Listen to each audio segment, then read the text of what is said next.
Chapter 1. The Man Who Died. My name is Richard Hannay, and I'm 37 years old. I was born in Scotland, but in 1883 my family moved to Rhodesia. I grew up in Africa and worked hard for 20 years. Then, in March 1914, I returned to Britain. That was 5 months before the First World War began. I brought a lot of money with me, and I wanted to have a good time. Britain was the centre of all my dreams and plans, and I hoped to stay there for the rest of my life. In May, I was living in a flat in London. One evening, I was alone there, reading the newspaper. I was interested in a story about Karolides, the Greek Prime Minister. He's a good man, I thought to myself. And he's honest, too. He's probably the strongest Prime Minister in Europe, and the Germans hate him. The sound of the doorbell interrupted my reading. I put down the newspaper and opened the door.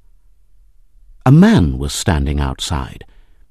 He was a thin man with a brown beard and small blue eyes. I did not know his name, but he had a flat on the top floor of the building. "Can I speak to you?" he asked.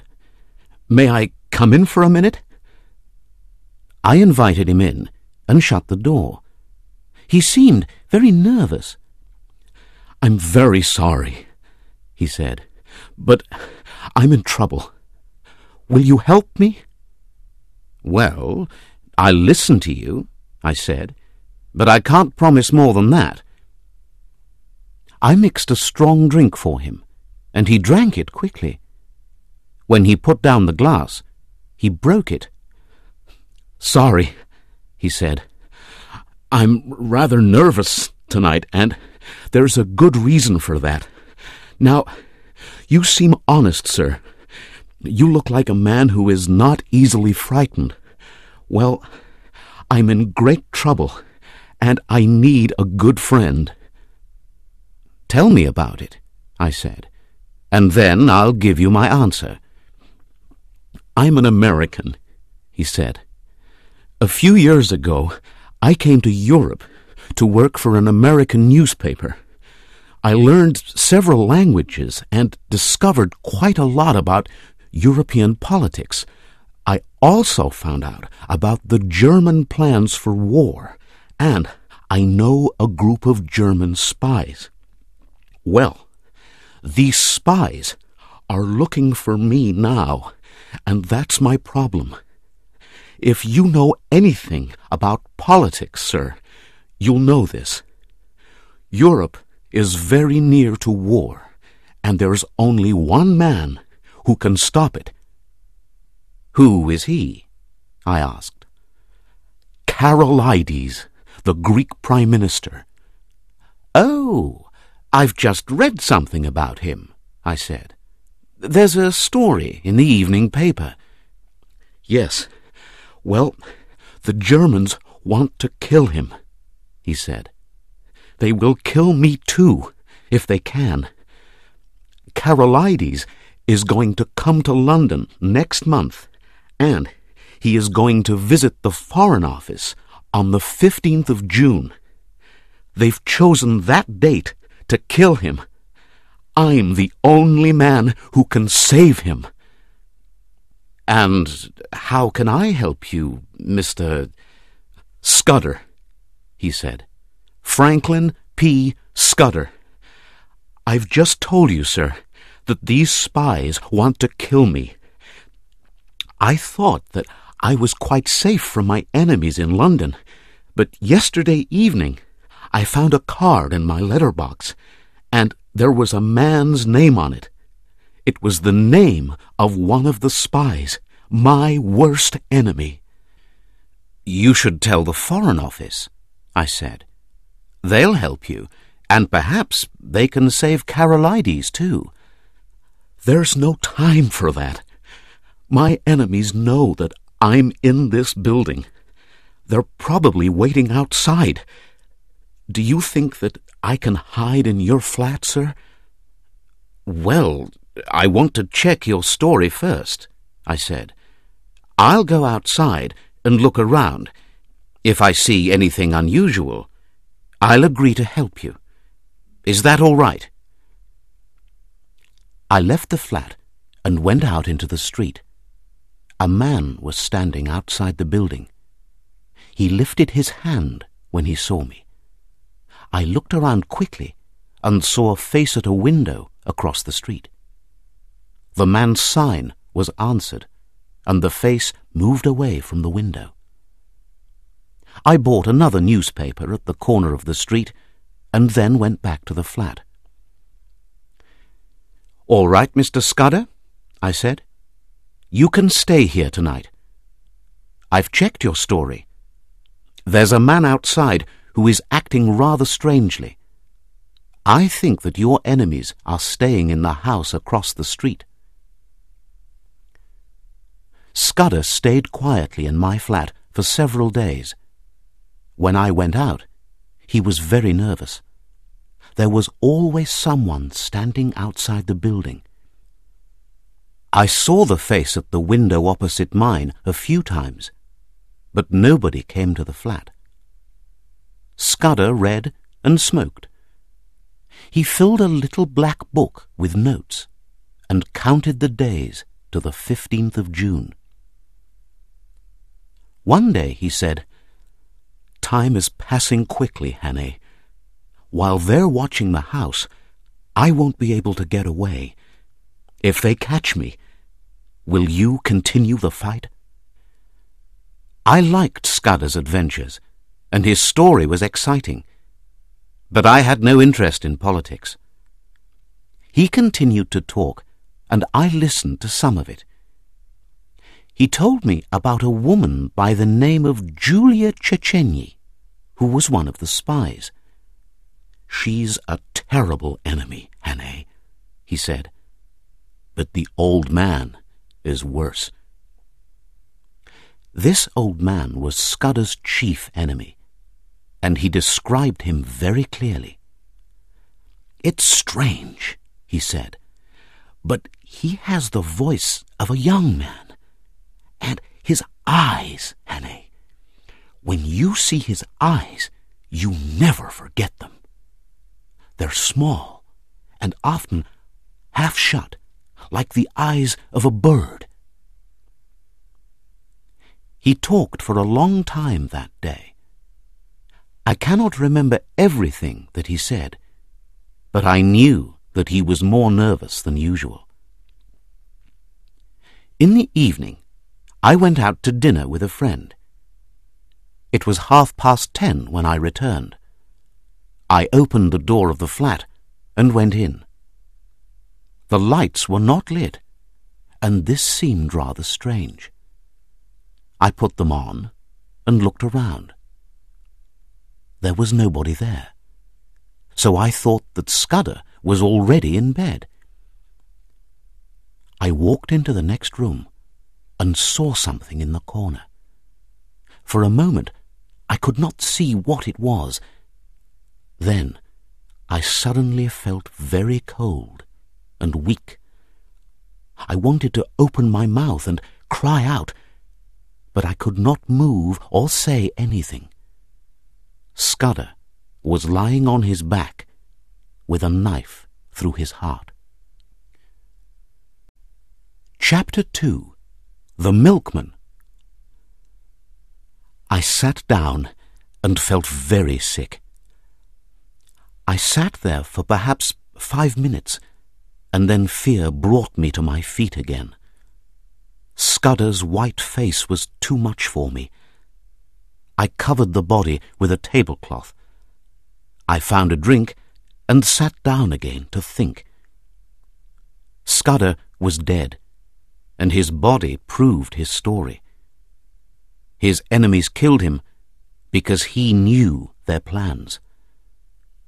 They'll kill me next, I thought. They know that he lived on the top floor. They know that he was staying in my flat, and they'll guess that he told me their plans. What could I do? Well, I could go to the police and tell them the story. But there was the problem of Scudder's death. The police will think that I killed him, I thought. I thought about it for a long time, and then I formed a plan. I did not know Scudder very well, but I liked him. I enjoyed an adventure too, and I wanted to continue his work. I could write to the Prime Minister, I thought, or to the Foreign Office, but perhaps that won't be necessary. I'll go away for a few weeks. Then I'll come back to London and go to the police. I went over to Scudder's body and took off the cloth. I searched his pockets for his book of notes, but the book was not there. He had no other papers. I opened my desk and took out a map of Britain. I thought that Scotland was the best place for my plan. I was born there, and I spoke like a Scotsman. I spoke German very well too, and I thought about going to Germany. But perhaps Scotland was a better idea. I chose Galloway, which was an empty part of the country. There were few big towns there, and it was not too far. I knew that there was a train to Scotland in the morning. It left London at 7:10. But how could I get out of the flat? Scudder's enemies were probably outside the building, so I had to leave secretly. Then, suddenly, I had a great idea. Every morning at 6:30, the milkman brought my milk. He was a young man, and we were the same size. He wore a white hat and coat. My idea was to borrow his clothes and the can of milk. Then I could get away from the building dressed as the milkman. I went to bed and slept for a few hours. In the morning, I counted my money and put £50 in my pocket. While I was getting ready, I remembered my tobacco. I put my fingers into the large tobacco box and felt something hard under the tobacco. It was Scudder's little black book, and I put it in my pocket. It was a good sign, I thought. Scudder hid it there, and his enemies did not find it. It was 7:20 now, and the milkman was late. But suddenly I heard the noise of the milk can on the stairs, and I opened the door. "Come in, please," I said. "I want to speak to you." He came into the flat, and I shut the door. "Listen," I said. "You're a good man, and I want you to help me." I took £1 out of my pocket and added, "If you agree, I'll give you this." When he saw the £1, his eyes opened wide. "What do you want me to do?" he asked. "I want to borrow your clothes and your milk can for a few minutes," I said. He laughed. "What do you want them for?" he asked. "I can't explain now. Let me borrow the things, and I'll be back in 10 minutes. I put the £1 into his hand. "All right," he said. "I like a bit of fun too." I put on his clothes, and we went out of the flat. I shut the door behind me. "Don't follow me," I said. "I'll soon be back." I went down the stairs and into the street. I made a noise with the milk can and began to sing. A man who was standing outside looked at me. He did not say anything. I looked at the house across the street and saw the face at the window again. I turned into another street and began to run. Then I took off the milkman's clothes and threw them, and the milk can, over a wall. When I arrived at the railway station, it was 10 minutes past 7.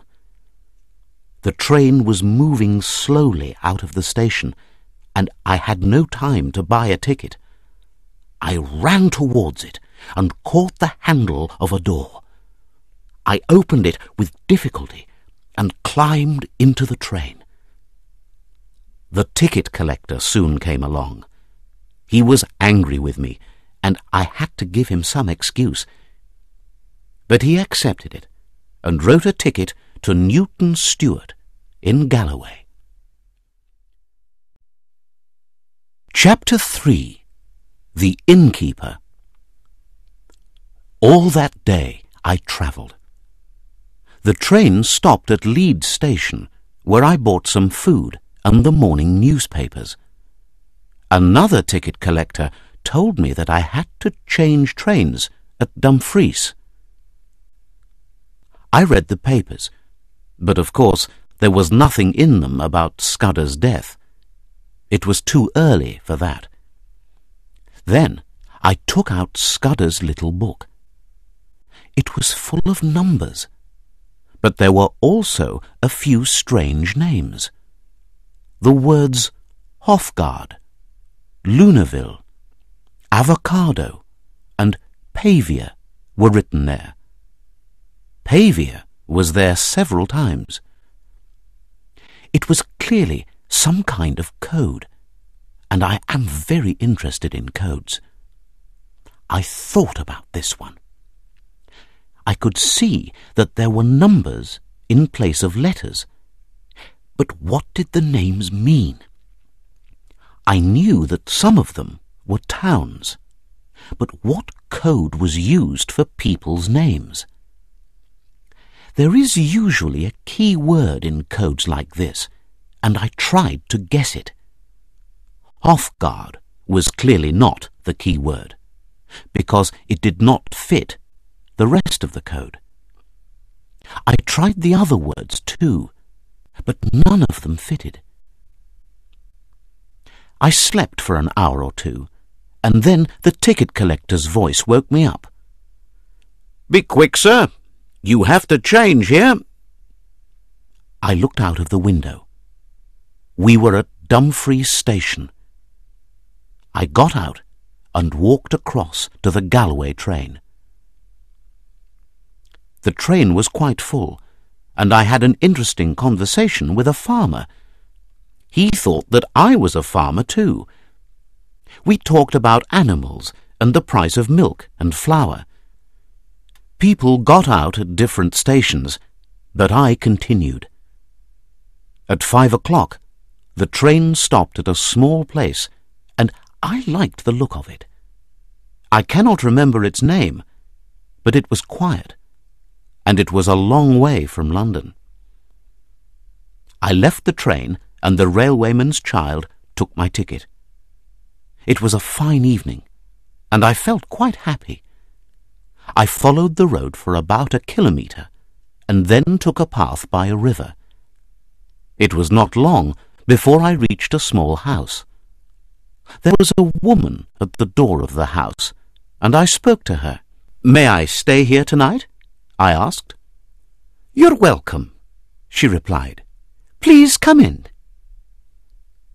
Very soon she placed a fine meal in front of me, and I drank several glasses of thick, sweet milk.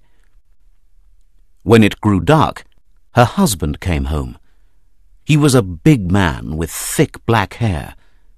We talked for an hour or more, and smoked some of my tobacco. They did not ask me any questions. Perhaps they also thought that I was a farmer. In the morning, I enjoyed a large breakfast. But when I offered £1 to the woman, she refused to take it. It was a warm day, so she gave me a small can of milk to take with me. It was 9 o'clock when I left the house. I walked a few kilometres to the south because I wanted to return to the railway. But of course I could not go back to the same little station. The railway men and the child knew my face. I did not want them to remember me. So I went towards the next station, and on my way there I formed a plan. The safest way was to return to Dumfries. If the police were searching for me, I was safer in a big town. When I reached the station, I bought a ticket to Dumfries. I did not have long to wait until a train came in. I got in with an old man and his dog, and the man soon went to sleep. I borrowed his morning paper, which lay on the seat next to him. The story of the murder was on the first page in big letters. Murder in a London flat. The milkman, the paper said, waited for me for half an hour. Then he called the police. They arrived at my flat and found Scudder's body. The milkman was arrested and taken to prison. I felt very sorry for the poor man. The story continued on the back page, and the latest news was that the milkman was out of prison. The police were now looking for a man named Richard Hannay. They believed that he was on his way by train to Scotland. I was happy that the milkman was free. He knew nothing about the murder, and he only got £1 for his trouble. The train stopped at a station which I already knew. It was the place where I got out the night before. 3 men were talking to the railway men and the child. I watched them. The child was showing them the road that I took. The train started again. While it was moving out of the station, I covered my face with the newspaper. It travelled about 1 kilometre, and it suddenly stopped again. We were not at a station. The train was near a bridge over a river. This was my chance, and I changed my plan. I opened the door and jumped out, but the old man's dog tried to follow me. The old man woke up and ran to the door. "Help! Help!" he cried. I ran down to the riverbank and hid in some long grass there. The ticket collector and a number of other people were standing at the open door. A lucky chance saved me. I could now see that the dog was tied to the man. Suddenly, the dog jumped out of the train and pulled the old man out too. They fell down the bank, and everybody forgot me for a moment. They picked up the old man, and in the excitement the dog bit somebody. I took my chance and ran away through the long grass. When I looked back, the excitement was over. People were climbing into the train again, and soon it began to move. I walked along the riverbank and thought about my problem. I was safe, but I was also frightened. I do not mean that I was afraid of the police. I was thinking about Scudder's enemies and their plans. I felt sure that they wanted to kill me. Perhaps they wanted to see me in prison. They were a real danger to me, and I felt very frightened. My troubles were not over yet. I climbed up from the river, and I reached the top of a hill. There were other hills around me, and I could see clearly for several miles. There was the railway station and 1 or 2 houses. A road ran from the station towards the east. Then I looked up into the blue sky, and my heart almost stopped beating. A small plane was flying towards me, and I knew that Scudder's enemies were in that plane. The British police never used planes to look for people. I hid behind a rock and watched. The plane flew up and down the riverbank.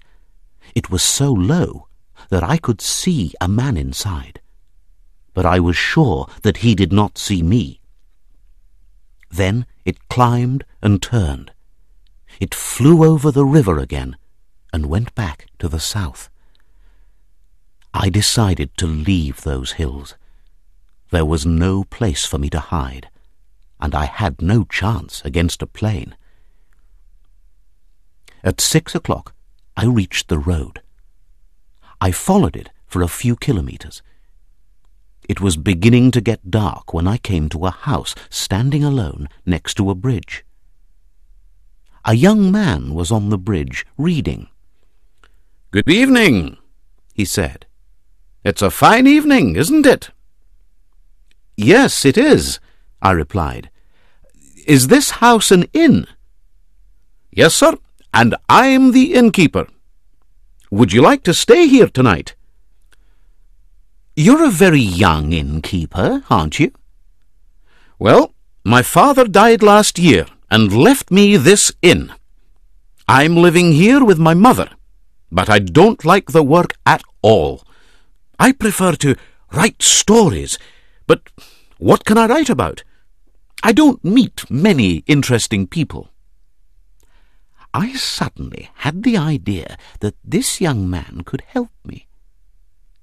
"I'll tell you a story," I said, "and it's true, too. I need a friend, and I'll tell you this story if you help me. I'll give you permission to write it down, but don't do anything before the 15th of June. That's a very important date."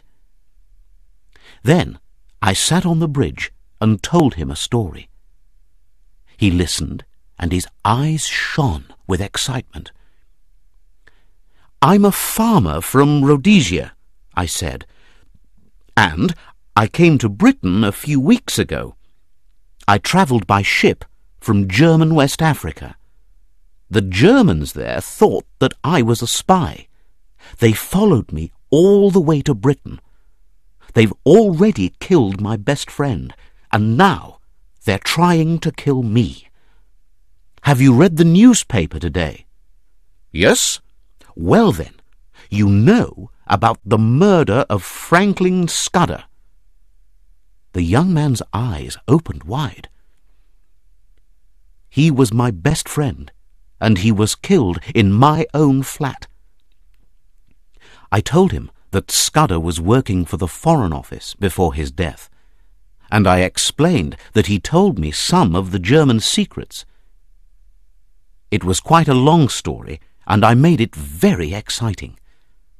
At the end, I said, "You're looking for adventure, aren't you? Well, you've found it now. These German spies may come here, and I want to hide from them." He took my arm and pulled me towards the inn. "You'll be safe here, sir," he said. "Tell me your adventures again, and I'll write them down." "All right, but I have some work to do first. Scudder gave me a long message in code, and I have to find out what it means." While we were going into the inn, I heard the plane again. It was flying low towards the bridge. I had a quiet room at the back of the house. The innkeeper's mother brought me my meals. This place suited me very well. The next morning, I took out Scudder's notebook and began to work. The code was a difficult one, and I had to try many possible key words. By midday, I knew where the spaces between the words were. I did not yet know the letters. After dinner, I tried again and worked hard until 3 o'clock. Then suddenly, I had an idea. I was lying back in my chair when a woman's name came into my head. It was Julia Cechenyi, one of Scudder's worst enemies. Perhaps her name was the key word. I tried it quickly on the code, and it was right. Julia has 5 letters, and these letters were used in place of A, E, I, O, and U. J is the 10th letter in English, and so he used the number 10 to mean A. The letter E was the U of Julia, and U is the 21st letter. So Scudder wrote the number 21 for E.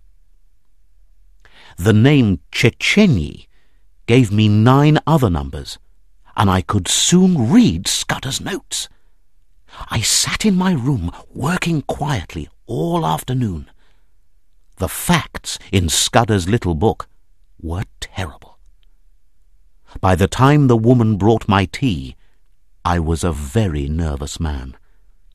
My face looked pale, and I did not want to eat anything. "Are you all right, sir?" she asked. "You look ill." "Oh, it's nothing," I said. "Please, put the things on the table." There was a sudden noise outside the inn, and the woman left my room. I heard a car stopping, and then there were voices downstairs. A few minutes later, the innkeeper ran into my room. "2 men have just arrived," he said, "and they're looking for you. They described you very well." "What did you tell them?" "I told them that you stayed here last night, but left early this morning." "Can you describe them?" "One is a thin man with dark eyes, and the other is rather fat." "Do they talk like Englishmen?" "Oh, yes, I think so." I picked up a bit of paper and wrote quickly in German, "Black Stone." Scudder knew about this, but he could not act until the 15th of June. Carolides is unsure of his plans, and I probably cannot help. But I will try if Mr. T thinks I should. Then I tore the sides of the paper. It looked like part of a private letter. "Give this to them," I said. "Tell them that you found it in my room." 3 minutes later, the men drove away in the car. The innkeeper came back in great excitement. "Your paper gave them a surprise," he said.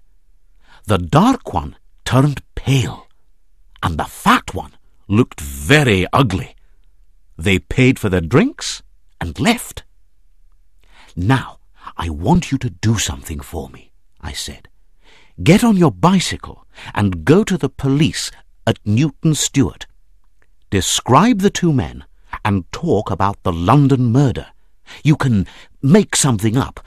You can say that you heard a conversation between them.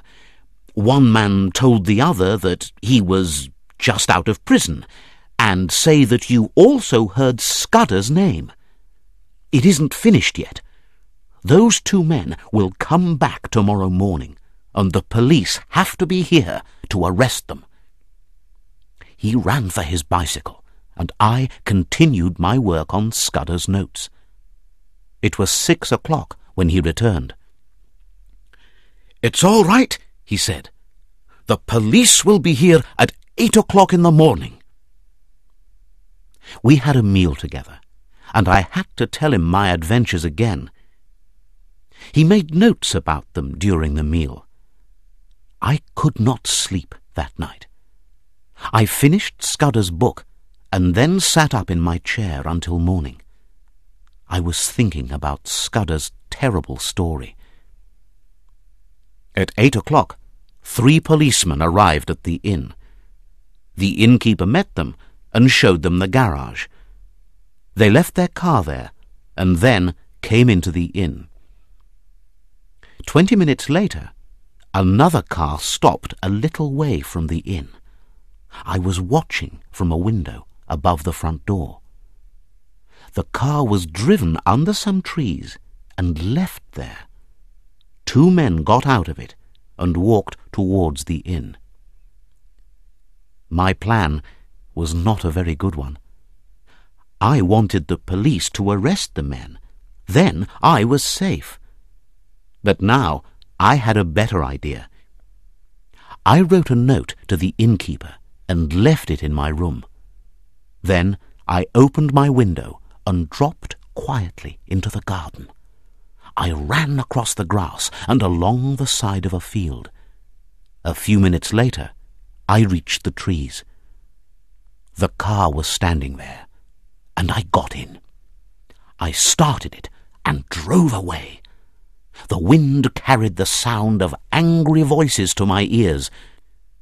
But soon I was travelling along that road at 80 kilometres an hour. Chapter 4. The Adventure with Sir Harry. It was a beautiful morning, but I was not thinking about the fine weather or the views around me. My thoughts were all of Scudder and his notes. I knew now that Scudder lied to me in my flat. He told me a lot about Carolides, and part of it was true. But he did not tell me his really important secrets. Perhaps he was afraid to tell anyone. Of course, Carolides was in danger, but the danger to Europe itself was greater. That was the real secret which Scudder kept in his little book. The words 39 steps were there several times in his notes.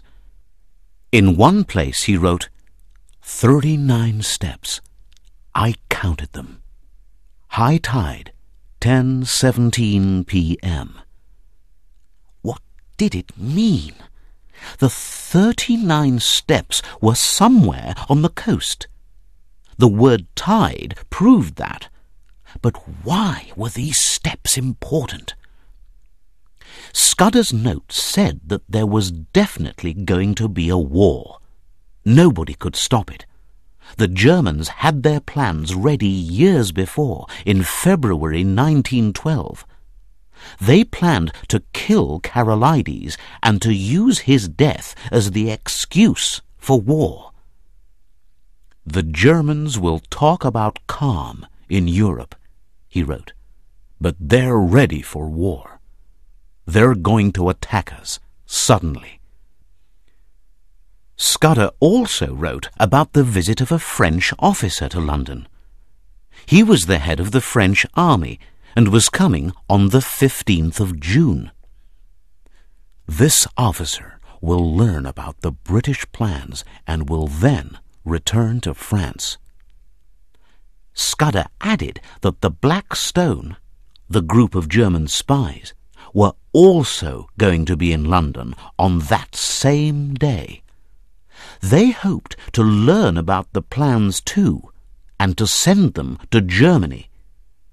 When he died, Scudder was trying to stop them. I drove on through the pretty villages of Galloway.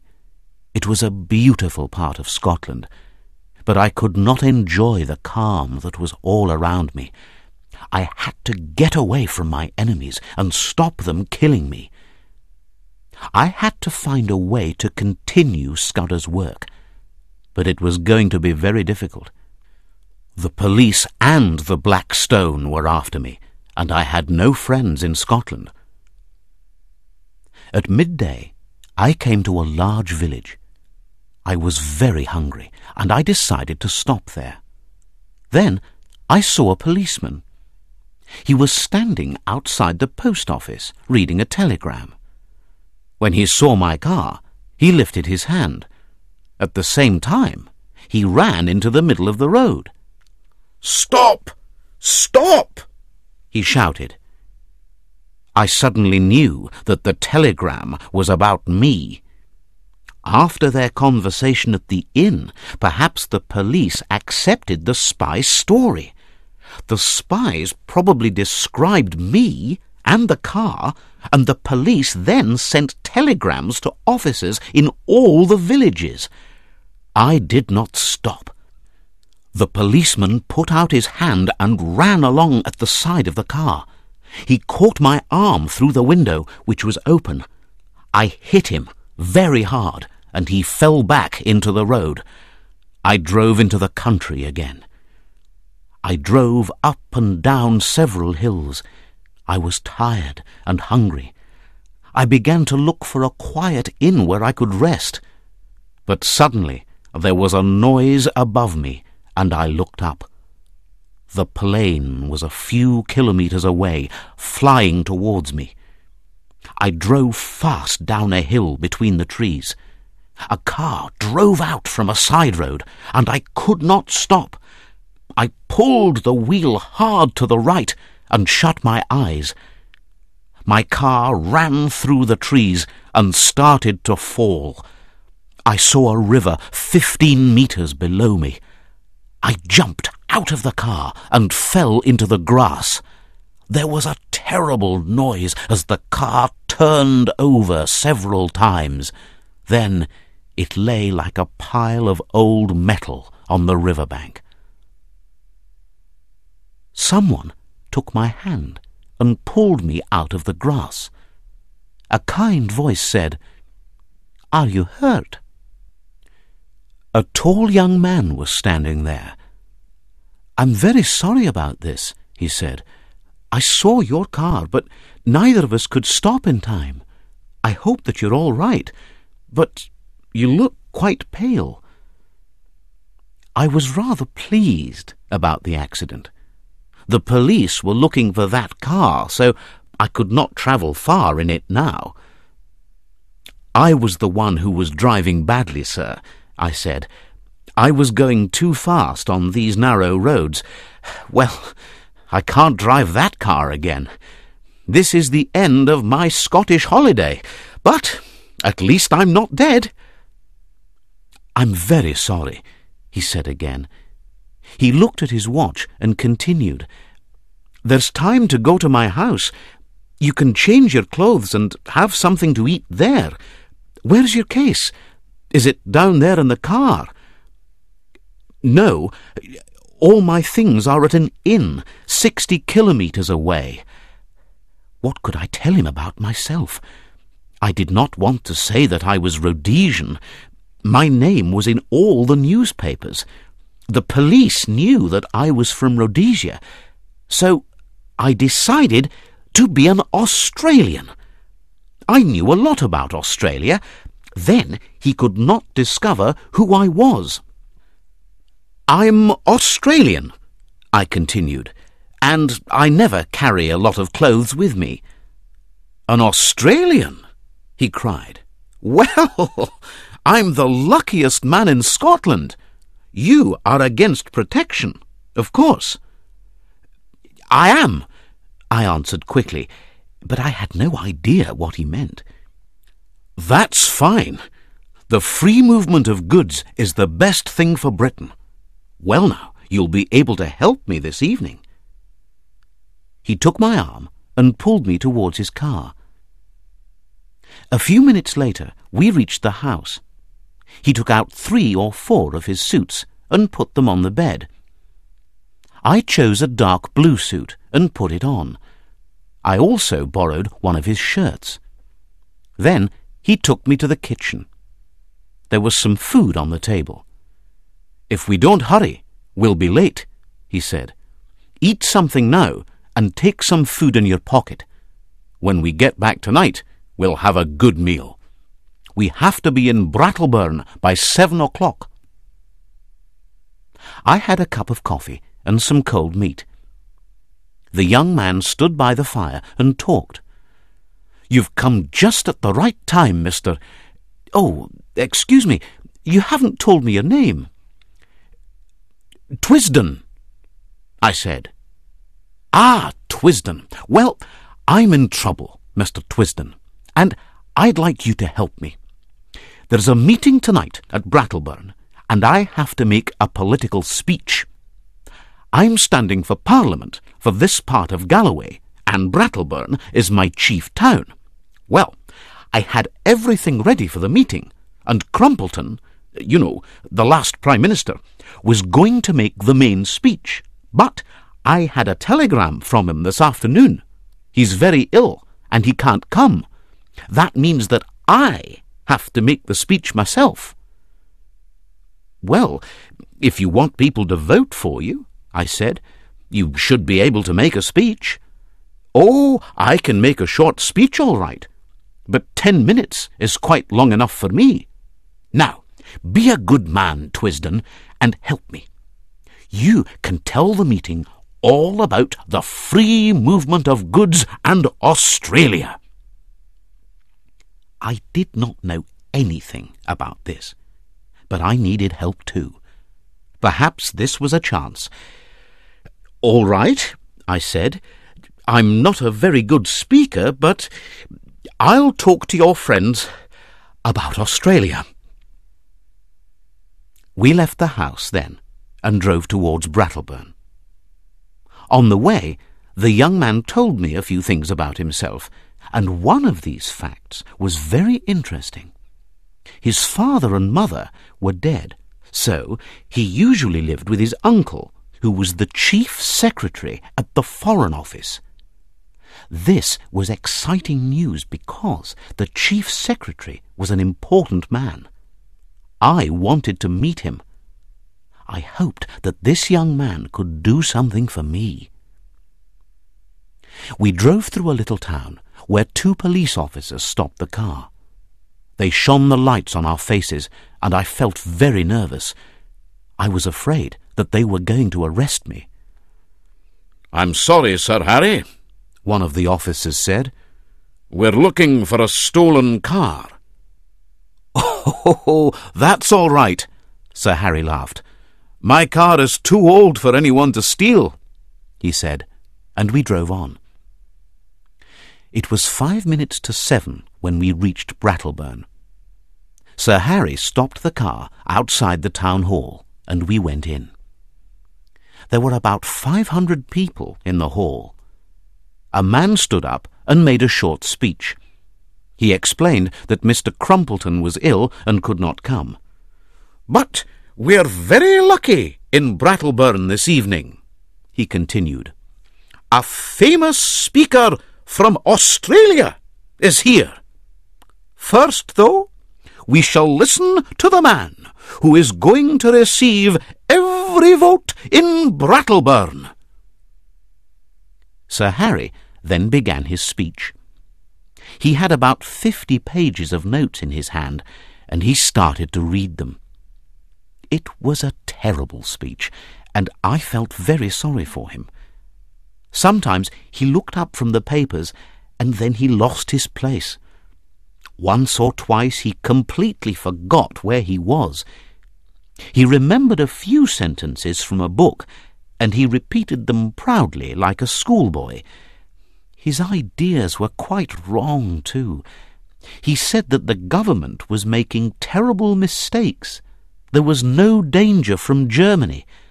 I almost laughed out loud. "There's no danger from Germany at all," he said. "The government has imagined it. The Germans just want to be friends, and so we don't need a big army. We're throwing away money on arms and warships." I thought about Scudder's little black book. The Germans' plans were ready. They were not interested in being friendly. I spoke after Sir Harry and talked about Australia. I described the country's politics and its plans and the work of the government there. People listened very politely and sometimes showed their agreement, but I forgot all about the free movement of goods. The speakers were thanked at the end of the meeting. Sir Harry and I got into the car again and drove out of Brattleburn. "That was a fine speech, Twisden," he said, "and they enjoyed it. Now, we'll go home and you can have a good meal. I want you to stay at my house tonight." After dinner that night, we sat by the fire and talked. "Listen, Sir Harry," I said. "I want to tell you something, and it's very important. You're a good man, so I won't hide anything from you."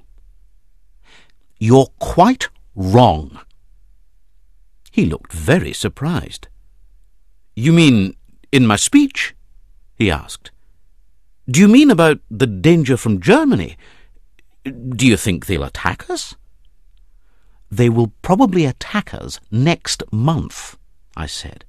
"Now listen to this story. A few days ago, a German spy killed a friend of mine in London." I remember the light from the fire in Sir Harry's room. I lay back in a big chair and told him everything.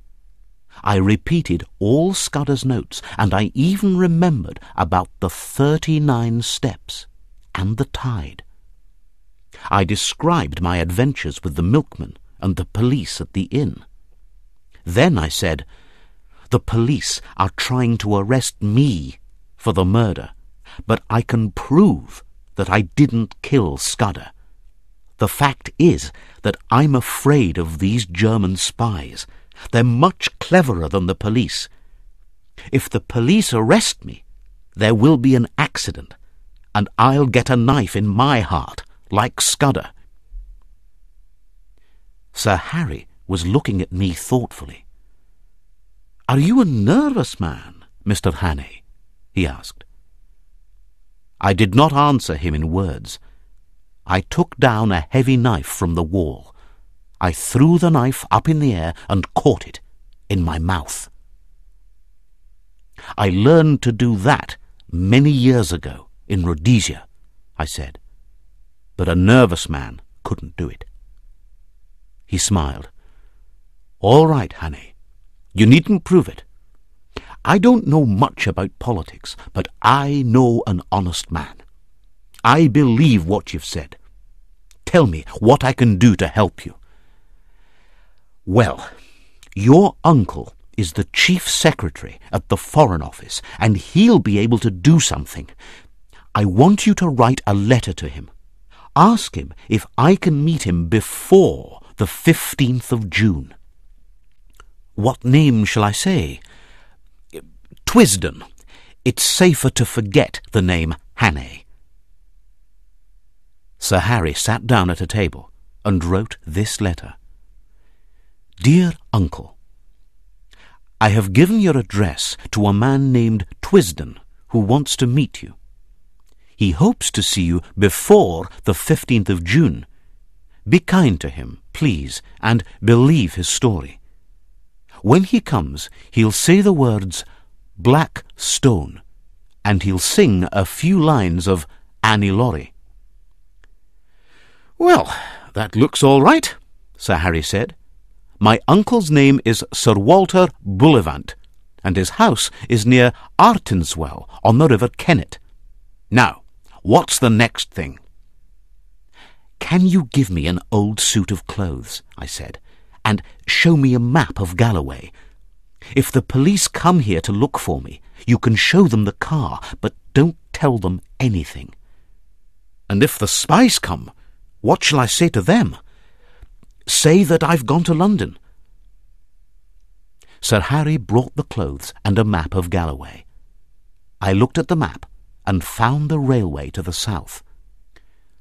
"That's the emptiest part of the country," Sir Harry said, showing me an area not far away. "Go up the road here, and then turn to the right. You will be in the hills before breakfast. You'll be quite safe up there, but you'll have to travel south on the 12th or the 13th of June." He gave me an old bicycle, and at 2 o'clock in the morning I left his house. At 5 o'clock the sun came up, and I was about 30 kilometres away. Green hills rose around me on every side. Chapter 5. The Roadman Who Wore Glasses. I rested for a time on the top of a hill. The road ran across a flat space in front of me and then down to a river. A small house stood in the fields below, but there were no other signs of life. I was very tired, so I lay down and closed my eyes. It was 7 o'clock when a sound woke me. It was the plane again. I did not move. It flew low over the hills.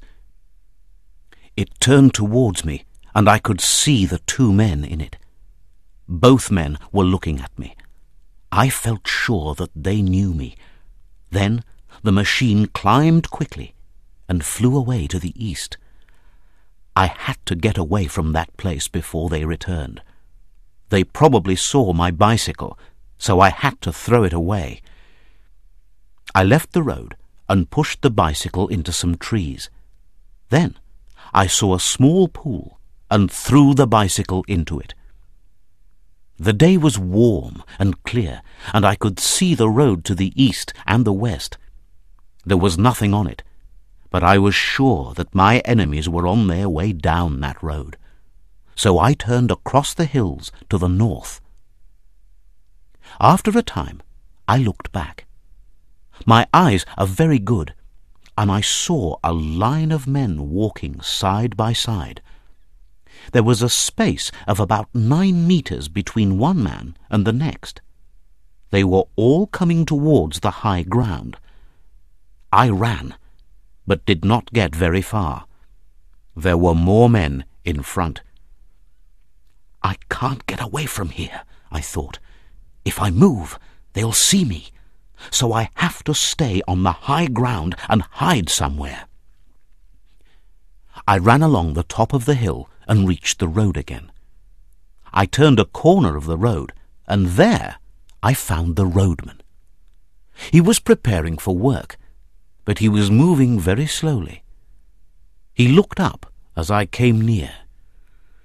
"This is a terrible job," he said, "and I can't do it today.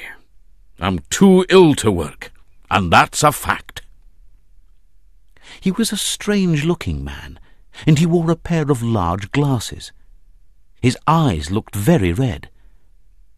"What's the matter?" I asked, but I knew the answer. "You do this job every day, don't you? Why can't you do it today?" "I do," he replied, "but my daughter doesn't come home from London every day.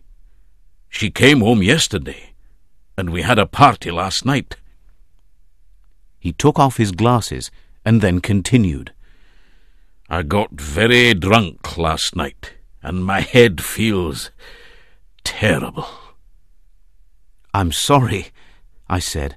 "Bed is clearly the best place for you." "Ah, but it's not easy.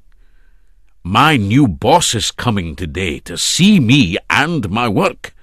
If I go home to bed, he won't find me here, and then I'll lose my job." Suddenly, I had a good idea.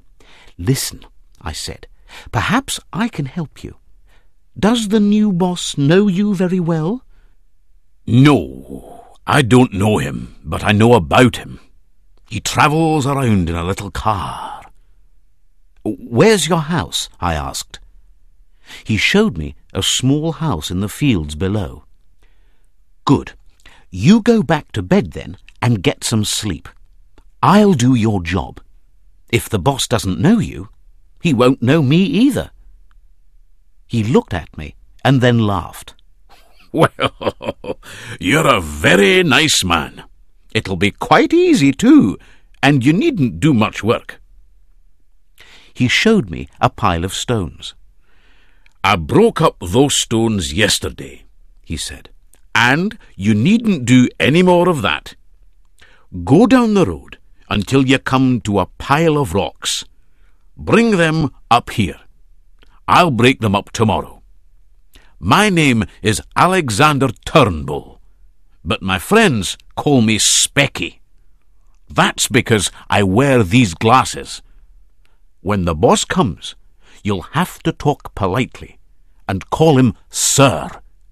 He'll be quite happy then." "Perhaps the boss knows that you wear glasses," I said. "Let me borrow them for today." He laughed again. "Well, this is fun." He gave me his glasses and his dirty old hat. I took off my coat and gave it to him. "Take this home with you," I said, "and keep it for me." Then he left me. 10 minutes later, I looked like a roadman myself. I had put dirt on my trousers and shoes. Turnbull's trousers were tied below the knee, so I tied mine in the same way. Spies look at everything, and I was worried about my hands. They looked clean and rather soft, so I made them dirty. Turnbull's food and an old newspaper lay on the side of the road. It was 8 o'clock now, and I was feeling quite hungry, so I stole some of his bread and cheese and had a quick meal. Then I began my new job and carried the rocks up the road. While I was working, I remembered an old friend in Rhodesia. He was a policeman when I knew him. His life was strange and difficult. When he was in danger, he often dressed as another person. He told me, "But clothes alone aren't enough, Hannay. You have to try to be another person, and you have to believe it yourself. If you can't do that, you will fail."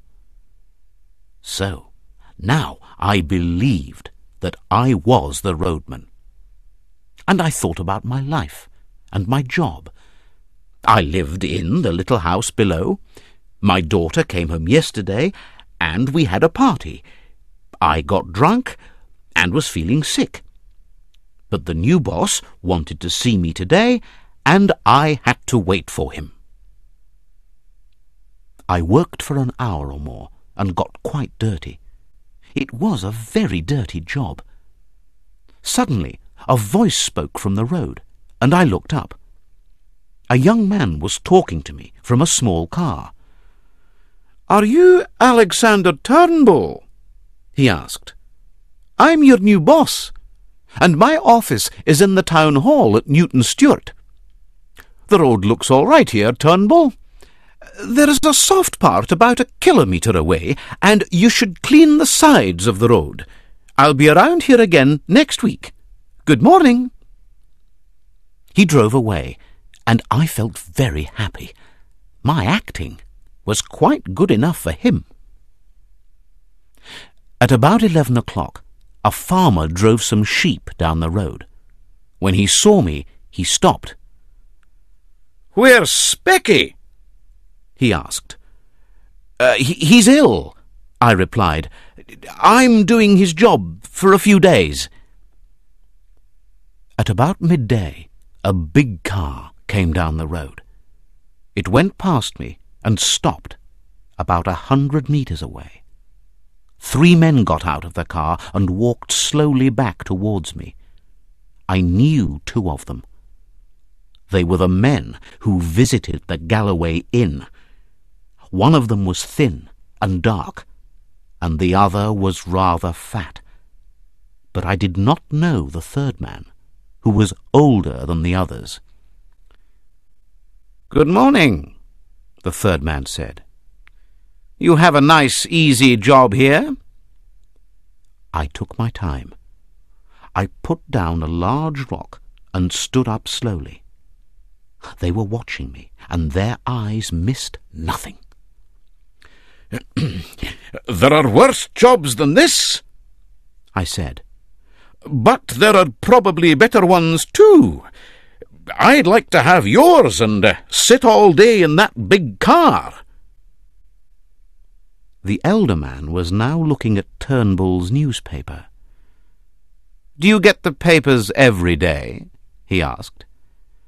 Yes, I get them, but they're 3 or 4 days late." He picked up the paper and looked at the date on it. Then he put it down again. The thin one was looking at my shoes and spoke a few words in German. Then the older man said, "You have a fine pair of shoes. Did you buy them here?" "I did not," I said. "These shoes came from London. I got them from the gentleman who was shooting here last year. Now, what was his name?" And I tried to remember the name. The fat man now spoke in German. "Let's go," he said. "This man is all right." They asked me one more question. "Did anyone go past here early this morning? Perhaps he was riding a bicycle?" I thought about this question for a moment. Then I said, "Well, I was a bit late this morning. My daughter came home from London yesterday, and we had a party last night. I left the house at about 7 o'clock, and there was nobody on the road then." The three men said goodbye to me and went back to their car. 3 minutes later, they drove away. I felt very happy, but I continued to work. It was good that I did, too. The car soon returned. The three men looked at me again as they went past. I finished Turnbull's bread and cheese, and by 5 o'clock the work was completed. But I was not sure about the next step. I felt sure that my enemies were staying in the area. I decided to go down to Turnbull's house. I could take his things back to him and get my coat. I could stay there until it was dark, and then I hoped to get away across the hills. But suddenly, another car came down the road and stopped. There was one man in it, and he called to me, "Have you got a light?" I looked at him and knew him. This was a very lucky chance. His name was Marmaduke Jopley, and I saw him once or twice in London before the murder. I hated the man. He was a friend of rich young men and old ladies who often invited him to their homes. Well, Jopley was too weak to hurt me. I decided to act quickly. "Hello, Jopley," I said. "I'm surprised to see you here." His face grew pale. "Who are you?" he asked in a nervous voice. "Hannay," I said, "from Rhodesia. Don't you remember me?" "Hannay, the murderer!" he cried. "That's right. Now listen to me. If you don't do this quickly, I'll be Jopley's murderer too. Give me your coat and hat." He was very frightened. He did what I told him to. I put on his new coat over my dirty clothes and put his hat on my head. Then I gave him Turnbull's glasses and dirty old hat. "Wear them for a few minutes," I said. "Nobody will know you." Which way now? Jopley was driving from the east, and I decided to go back that way. I got in the car and ordered Jopley into the passenger seat. Then I drove off. "Now, Jopley," I said, "if you're no trouble, I won't hurt you. But don't try anything, and don't talk. Remember that I'm a murderer. If you make any trouble, I'll kill you." We drove 13 kilometers along the road. Several men were standing on the corners while we drove past. They looked at the car, but did not try to stop us. At about 7 o'clock, I turned into a narrow road and drove up into the hills. The villages and houses were soon behind us. At last, I stopped the car in a quiet place. I gave Jopley his coat and hat, and took back Turnbull's glasses and the old hat.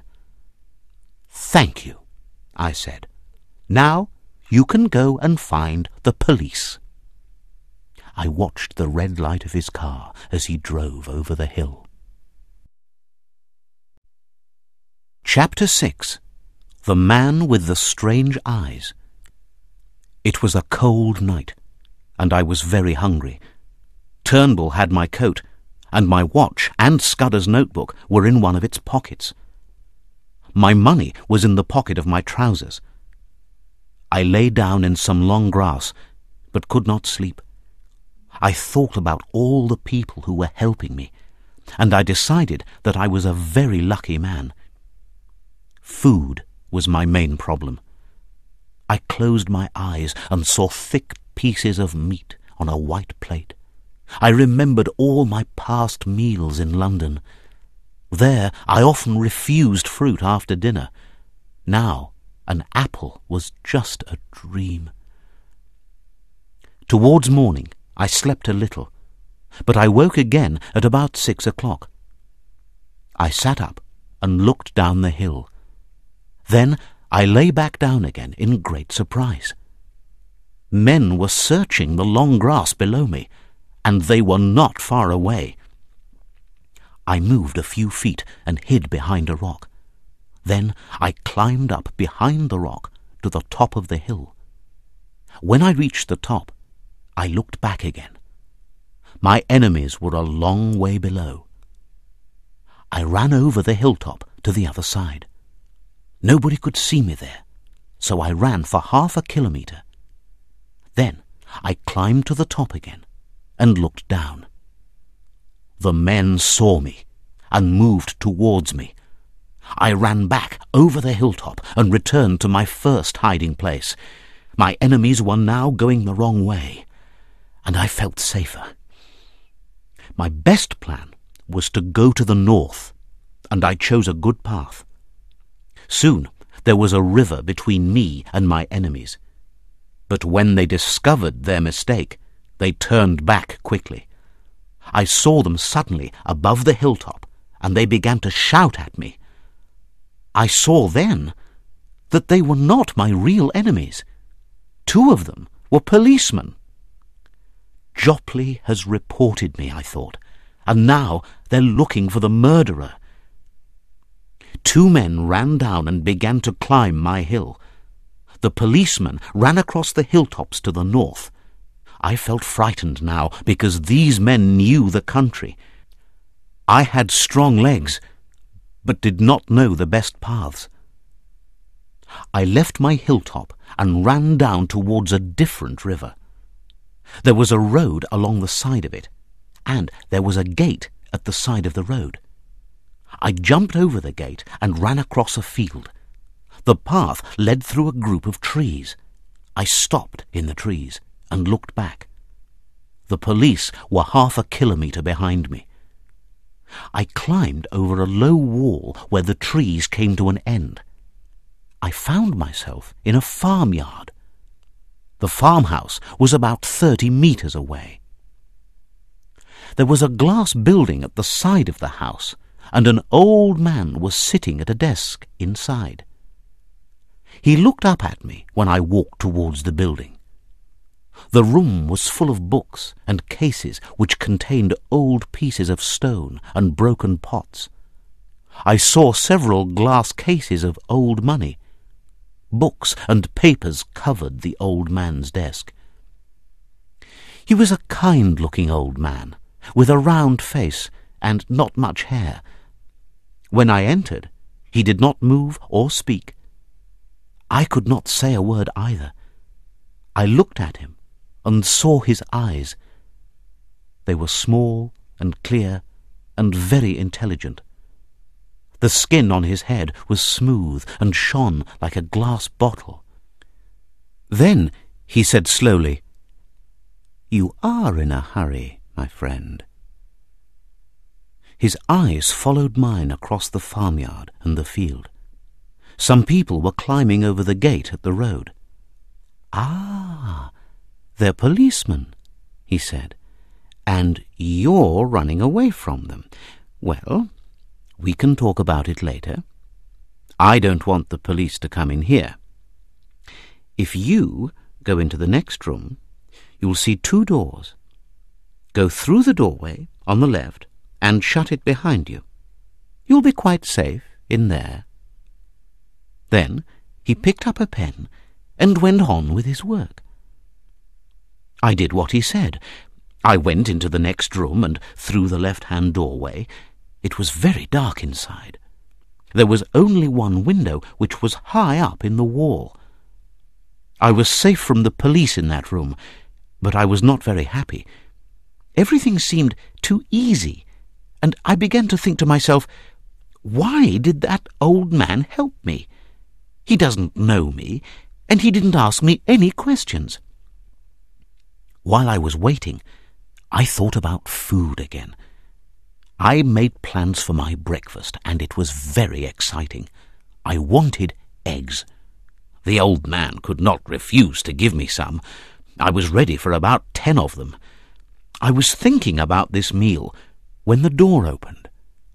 A man who was standing outside made a sign to me. I followed him to the old gentleman's room. "Have the police gone?" I asked. "Yes. They asked me if you were here, but I didn't tell them anything important. This is a lucky morning for you, Mr. Hannay." He spoke quietly and with the voice of a young man. I was watching him all the time. He closed his eyes, but they were only half shut, like the eyes of a bird. And I suddenly remembered Scudder's words. "If you see his eyes, Hannay, you'll never forget them." Was this man Scudder's worst enemy? And was I now in the enemy's house? Was it time to kill him? He guessed my plan and smiled. Then his eyes moved to the door behind me. I turned. 2 large men were standing there for his protection. He knew my name, but he did not know my face, and this was my only chance. "What are you talking about?" I asked. "My name isn't Richard Hannay. It's Ainsley." "Is it? But of course, you have other names. We won't fight about a name." He continued to smile at me. I thought of another plan, quickly. I had no coat, and my clothes were very dirty, so I began to tell him a story. "Why did you save me from the police?" I asked. "I didn't want to steal that money. It has given me a lot of trouble. You can have it." And I took £4 from my pocket and threw them on the old man's desk. "Take it," I said, "and let me go." "Oh, no, Mr. Hannay, I won't let you go. You know too much. You're acting very well, but not well enough." I couldn't tell if he was sure about me. "I'm not acting," I said. "Why don't you believe me? I stole that money because I was hungry. The 2 men left the car and went away after the accident. I climbed down the bank and found the money on the floor of the car. The police are looking for me, and I'm very tired." The old man was clearly not sure now. "Tell me your adventures," he said. "Tell me about yesterday." "I can't. I'm really hungry. Give me a meal first, and then I'll tell you everything." He made a sign to one of the men, who brought me some cold meat and a glass of milk. Suddenly, while I was eating, the old man spoke to me in German. I did not look up or answer him. When I finished eating, I began my story again. I was on my way from Leith to visit my brother in Wigtown. I was not travelling by train because I did not have much money. On my way, I saw an accident. A car ran off the road. A man jumped out of the car before it fell, and then another man came. They talked for a few moments and then went away together. I climbed down to the car. It was completely destroyed, but I found the £4 on the floor. I put the money in my pocket and ran away. I went into a shop in the nearest village and tried to buy some food.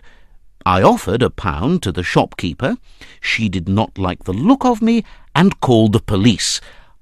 I got away, but the policeman tore my coat off. "Well," I cried, "they can have the money back. A poor man hasn't got a chance." "That's a good story, Hannay," the old man said, "but I don't believe it."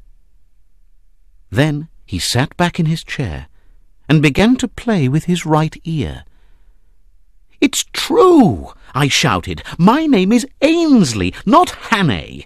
Those policemen knew me and were shouting my name from the hilltop."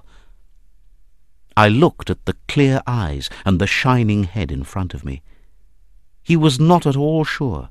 He did not know my face. It was different from my photographs, and my clothes were very old and dirty. "You'll have to stay here," he said at last. "If you aren't Richard Hannay, you'll be quite safe. But if you are, I'll kill you myself." He pushed a bell, and another man came in. "Bring the car," he said. "There'll be 3 for dinner." He looked at me again, and there was something quite terrible in his eyes. They were cold and hard and very dangerous. I could not look away from them. They made me weak, like a child, and I wanted to go to him. He was Scudder's worst enemy. But for a moment I needed to join him. He spoke in German to one of the men, and when I heard his words, my strange thoughts left me. "Carl, put him in the back room, and don't let him get away. Remember that," he said. The room was very dark, but the 2 men did not come inside with me. They sat down outside, where I could hear them talking. I felt around the walls of the room and touched several boxes. Then I sat down on one of the boxes to think about my problems. The old man's friends did know my face. They knew me as the roadman, and I was wearing Turnbull's clothes. I could imagine their questions. Why were the police looking for a roadman? Why was he found 30 kilometres away from his job? They probably remembered Marmaduke Jopley, too, I thought, and Sir Harry. I could not continue to lie to these foreign enemies, and I did not want to be alone with them here. My chances of getting away were not very great. Suddenly, I grew angry and hated these German spies in Britain. I could not sit in this dark place and do nothing. I had to attack them or try to get away. I got up and walked around the room again. The boxes were too strong for me to open, but then I found a cupboard in the wall. It was probably locked because I could not open it, but there was a hole in the door. I pushed my fingers into the hole and then pulled hard. The door of the cupboard broke open. There were some strange things inside. There were bottles and small boxes and some old yellow bags. I found a box of detonators. I took out the detonators and placed them on the floor. At the back of the cupboard, I found a strongbox. At first, I thought that it was locked, but it opened quite easily, and it was full of sticks of dynamite. I could destroy the house with this dynamite. I often used it in Rhodesia, and I knew it well. It could very easily destroy me too. This was clearly a chance to get away, and it was probably my only chance. So I decided to take it. I found a hole in the floor near the doorway. I pushed a stick of dynamite into the hole and tied a detonator and a long piece of cotton to it. Then I moved one of the boxes until it stood over the hole. I sat down near the cupboard and lit the piece of cotton. I watched the fire as it moved along the cotton. The two men were talking quietly outside the door. Suddenly there was a terrible noise, and great heat and light came up from the floor. They hung for a moment in the air, and then clouds of dirt took their place. Thick yellow smoke filled the room, and at first I could not see anything. But there was light in the room now, from a great hole in the wall. I ran towards it. The air outside was also full of smoke, and I could hear the sound of voices. I climbed through the hole and ran. I was in the farmyard at the back of the house. About 30 meters away there was a tall stone birdhouse. The building had no doors or windows, but there were a lot of small holes for the birds, and the roof seemed flat. It looked a good place to hide. I ran through the smoke to the back of the birdhouse. Then I began to climb. It was hard work, and I went up very slowly, but at last I reached the top and lay down behind a low wall. I felt sick from the smoke and very tired, but I was safe up there, and soon I fell asleep. I probably slept for several hours. When I woke up, the afternoon sun was very strong. I could hear men's voices again, and the sound of a car. I lifted my head a little and looked over the wall. 4 or 5 men were walking across the farmyard to the house. The old man was with them, and he was clearly very angry. He shouted something in German to the other men. The thin, dark one was there, and the fat one too. I lay on the roof of the birdhouse all afternoon. I was very thirsty. There was a little river next to the farm, and I could hear the sound of water. I felt the money in my pocket. Almost no price was too high for a glass of water at that moment. 2 men drove away in the car. A little later, another man rode toward the east on a horse. The search was beginning, but they were all going the wrong way. I sat up on the roof and looked around. At first I saw nothing very interesting, but then my eyes fell on a large area of trees. These trees were 1/2 kilometer from the house, and they stood around a flat green field. That looks like an airfield, I thought. It's a good place for a secret airfield. You could not see the field from the ground, and a small plane could land there between the trees. Then I saw a thin blue line far away to the south. It was the sea. So our enemies had this secret airfield in Scotland, and they could watch our ships every day. The thought made me very angry. It made me nervous, too. Someone in a plane could easily see me below them, but I could do nothing until it was dark. I lay and waited on the roof of the birdhouse. At about 6 o'clock, a man came out through the hole in my prison. He walked slowly towards the birdhouse, and I felt quite frightened for a moment. But then we both heard the plane at the same time. The man turned and went back inside. The plane did not fly over the house, and I was happy about that. It flew around the trees once and then landed. Some light shone for a moment or two, and 10 minutes later I heard voices. After that, everything was quiet, and it began to grow dark. I waited until about 9 o'clock. Then I climbed down from the roof and reached the ground safely. I moved away from the birdhouse on my hands and knees. I went first to the little river. I lay there and drank the cold water. Then I began to run. I wanted to get as far away as possible from that terrible house. Chapter 7. The Fisherman. I was free now, but I felt rather sick.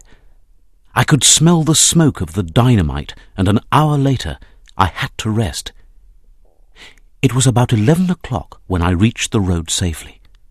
I wanted to go back to Mr. Turnbull's cottage. My coat was there, with Scudder's notebook in the pocket, and I had to have that book. My plan, then, was to find the railway and travel to the south. After that, I hoped to go straight to Artinswell to meet Sir Walter Bullivant. It was a beautiful night.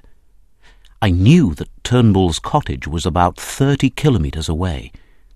It was too far for me to walk before morning, so I decided to hide during the day and travel only at night. When the sun rose, I was near a river. I washed in the clean, cold water because I was very dirty. My shirt and trousers were torn, and I was afraid to meet anyone in that state. But just the other side of the river, I came to a cottage, and I was so hungry that I had to stop there. The man was not at home, and at first his wife did not like the look of me. She picked up a stick and seemed ready to attack me. "I've had a bad fall in the hills," I said, "and I'm feeling ill. Will you help me?" She did not ask any questions, but invited me into the house. She gave me a glass of milk and some bread and cheese. Then I sat by the fire in her kitchen, and we talked. I offered her money for her trouble, but she refused it at first. "If it isn't your money, I don't want it," she said. I grew quite angry.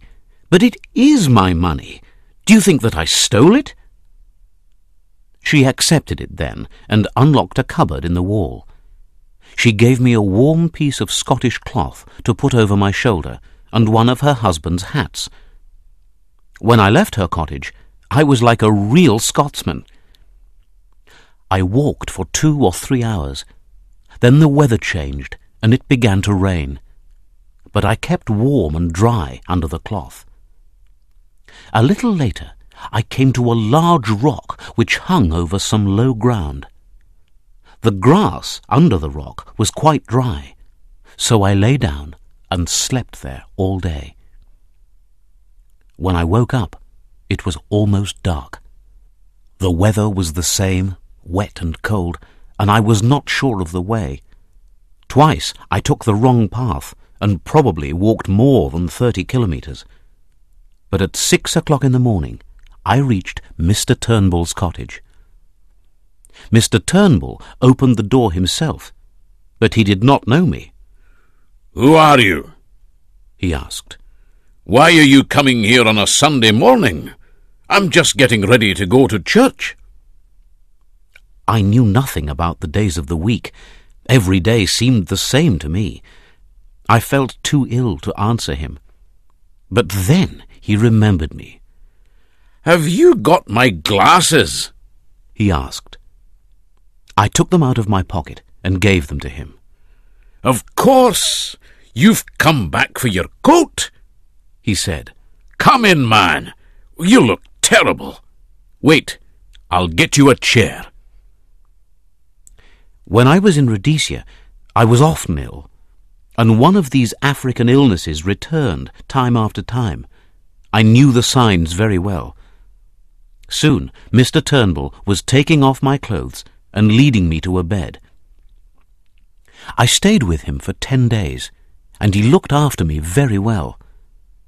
The illness lasted about 6 days.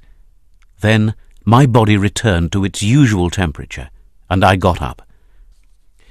He went out to work every morning and returned in the evening. I rested all day. He had a cow which gave us milk, and there was always some food in the house. One evening I said, "There's a small airfield about 24 kilometres away. Do you know it? A little plane lands there sometimes. Who owns the place?" "I don't know," he said. "I've seen the plane, of course, but I don't know anything about it." He brought me several newspapers while I was staying with him. I read them with interest, but I saw nothing about the murder in London. Turnbull did not ask me any questions, not even my name. I was surprised about this, and one day I said, "Has anyone asked you about me?" "There was a man in a car," he said. "He stopped one day and asked me about the other roadman. That was you, of course. He seemed a very strange man, so I didn't tell him anything." When I left the cottage, I gave Turnbull £5. He did not want to take the money at all. His face grew red, and he was quite rude to me. "I don't want money," he said. "When I was ill, you helped me. Then you were ill, and I helped you. I can't take such a lot of money." But he took it in the end. The weather was beautiful that morning, but I was beginning to feel nervous. It was the 12th of June, and I had to finish Scudder's business before the 15th. I had dinner at a quiet inn in Moffat, and then went to the railway station. It was 7 o'clock in the evening. "What time does the train go to London?" I asked. 10 minutes to 12, the railwayman said. It was a long time to wait, so I left the station. I found a quiet place near a hilltop and lay down there to sleep. I was so tired that I slept until 20 minutes to 12. Then I ran down to the station where the train was waiting. I decided not to go to London. I got out of the train at Crewe and waited there for 2 hours. The next train took me to Birmingham, and I reached Reading at 6 o'clock in the evening. 2 hours later, I was looking for Sir Walter Bullivant's cottage at Artinswell. The River Kennet ran along next to the road. The English air was sweet and warm, quite different from Scottish air. I stood for a few minutes on a bridge which went across the river, and I began to sing Annie Laurie in a low voice. A fisherman came up from the bank of the river. As he walked towards me, he began to sing Annie Laurie too. The fisherman was a great big man. He was wearing an old pair of grey trousers and a large hat. He looked at me and smiled, and I thought that he had a good and honest face. Then he looked down with me at the water. "It's clean and clear, isn't it?" he said. "The Kennet's a fine river. Look at that big fish down there. But the sun has gone now. If you try all night, you won't catch him." "Where?" I said. "I can't see him." "Look, down there, a metre from those water plants." "Oh, yes, I can see him now. He's like a big black stone, isn't he?" "Ah," he said, and sang a few more words of Annie Laurie. He continued to look down at the water. "Your name is Twisden, I believe," he said. "No," I said. Then I remembered my other names and added quickly, "Oh, yes, that's right." He laughed. "A good spy always knows his own name," he said. Some men were walking across the bridge behind us, and Sir Walter spoke more loudly. "No, I won't," he said. "You're strong enough to work, aren't you? You can get a meal from my kitchen, but I won't give you any money." The men went past, and the fisherman moved away from me. He showed me to a white gate 100 meters away and said, "That's my house. Wait here for 5 minutes, and then go around to the back door." When I reached his cottage, the back door was open. Sir Walter's butler was waiting to welcome me. "Come this way, sir," he said, and he led me up the stairs. He took me into one of the bedrooms. There were clothes on the bed. I saw a dinner suit and a clean white shirt. But there were other clothes too, and several pairs of shoes. "I hope that these things will fit you, sir," the butler said. "Your bath is ready in the next room. You will hear the bell for dinner at 9 o'clock, sir."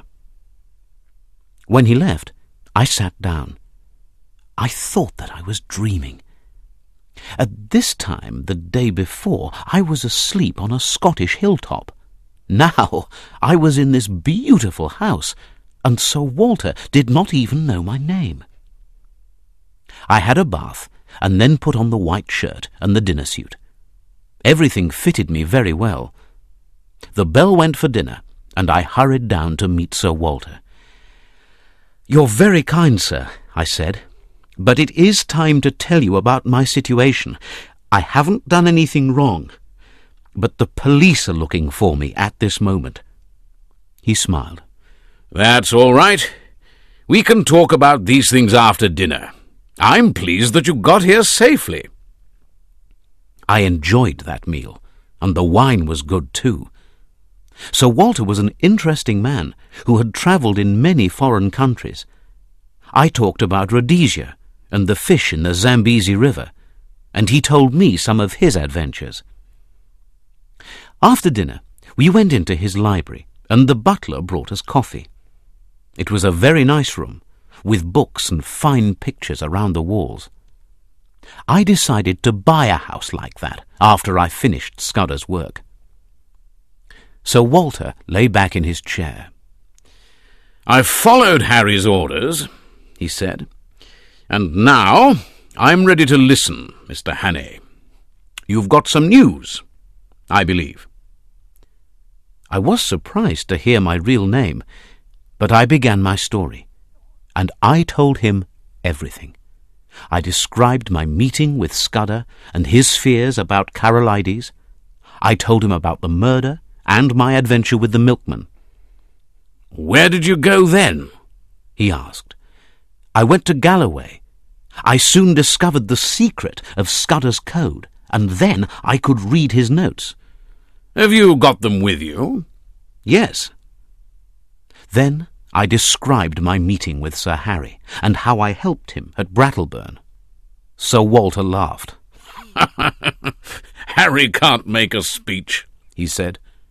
"He's a good man, but his ideas are very strange. Please, go on with your story, Mr. Hannay." I told him about Turnbull then, and my job as a roadman. He was very interested in that. "Can you describe those men in the car?" he asked. "Well, one of them was thin and dark. I saw him before at the inn with the fat one, but I didn't know the third man, who was older than the others." "And what did you do after that?" "I met Marmaduke Jopley next, and had a bit of fun with him." Sir Walter laughed again when I described that part of the story, but he did not laugh at the old man in the farmhouse. "How did you get away from the place?" he asked. "I found dynamite and detonators in a cupboard," I replied, "and I almost destroyed the building. There's a small airfield there where the plane lands. After that, I was ill for a week. Turnbull looked after me very well. Then I travelled south by train, and here I am." Sir Walter stood up slowly and looked down at me. "You needn't be afraid of the police, Hannay," he said. "They aren't looking for you now." I was surprised to hear this. "Why?" I cried. "Have they found the murderer?" "No, not yet. But the police know that you didn't kill Scudder." "How do they know that?" "Because I received a letter from Scudder. He did several jobs for me, and I knew him quite well. He was a good spy. But he had one problem. What was that? He always wanted to work alone, and he failed for that reason. The best spies always work with others, but Scudder couldn't do that. I was very sorry about it because he was a fine man. I had a letter from him on the 31st of May. But he was dead then. He was killed on the 23rd of May, wasn't he? Yeah, and he wrote the letter on the 23rd. He sent the letter to Spain first, and then it came back to England. What did he write about? He told me that Britain was in great danger. He also said that he was staying with a good friend, and I believe that the good friend was you, Hannay. He promised to write again soon. What did you do then? I went to the police. They knew your name, and we sent a telegram to Rhodesia. The answer was all right, so we were not worried about you. I guessed why you left London. You wanted to continue Scudder's work, didn't you? Then I got Harry's letter, and I guessed that Twisden was Richard Hannay. I was very pleased to hear all this. My country's enemies were my enemies, but the police were now my friends, and I was a free man again. Sir Walter sat down and smiled at me. "Show me Scudder's notes," he said. I took out the little book and began to explain the code to him. He was very quick, and he knew what the names meant. We worked hard for an hour or more. "Scudder was right about one thing," he said. "A French officer is coming to London on the 15th of June, and that's the day after tomorrow. I thought that it was all secret. Of course, we know that there are a few German spies in England. We've got some of our men in Germany too. But how did they all discover the secret of this Frenchman's visit? I don't believe Scudder's story about war and the Black Stone. He always had some strange ideas." Sir Walter stood up again and walked about the room. "The Black Stone," he repeated. "Der Schwarze Stein. It's like something out of a cheap story, isn't it? I don't believe the part about Carolides, either. He's an important man, but nobody wants to kill him. Perhaps Scudder heard about some danger, but it isn't very important. It's the usual spy business, which the Germans enjoy very much. Sometimes they kill a man in the way that they killed Scudder, and the German government pays them for it." The butler came into the room. "It's the telephone, sir," he said. "Your office in London. Mr. Heath wants to speak to you." Sir Walter left the library. When he returned a few minutes later, he looked quite pale. "Scudder was right," he said, "and I was wrong. Carolides is dead. He was shot about 3 hours ago." Chapter 8. The Black Stone. In the morning, the butler took away the dinner suit and gave me some other clothes. I went down to breakfast and found Sir Walter at the table. There was a telegram in his hand. "I was busy last night," he said. "I spoke to the Foreign Secretary and to the Secretary for War. They telephoned the First Lord of the Admiralty, and they're bringing the Frenchman to London today, not tomorrow. His name's Royer, and he'll be here at 5 o'clock this evening. This telegram is from the First Lord of the Admiralty." He offered me the hot food on the table, and I began to eat. It was a very good breakfast. "I don't think that this change is going to help us," he continued. "Our enemies discovered the first date, so they'll probably discover the new one too. There has to be a German spy in the Foreign Office or in the War Office. Only 5 men knew that Royer was coming. That's what we believed, at least. But someone told Scudder and the Germans. "Can't you change your plans for war?" I asked. "Well, we can, but we don't want to. We've thought a lot about these plans, and they're the best possible ones."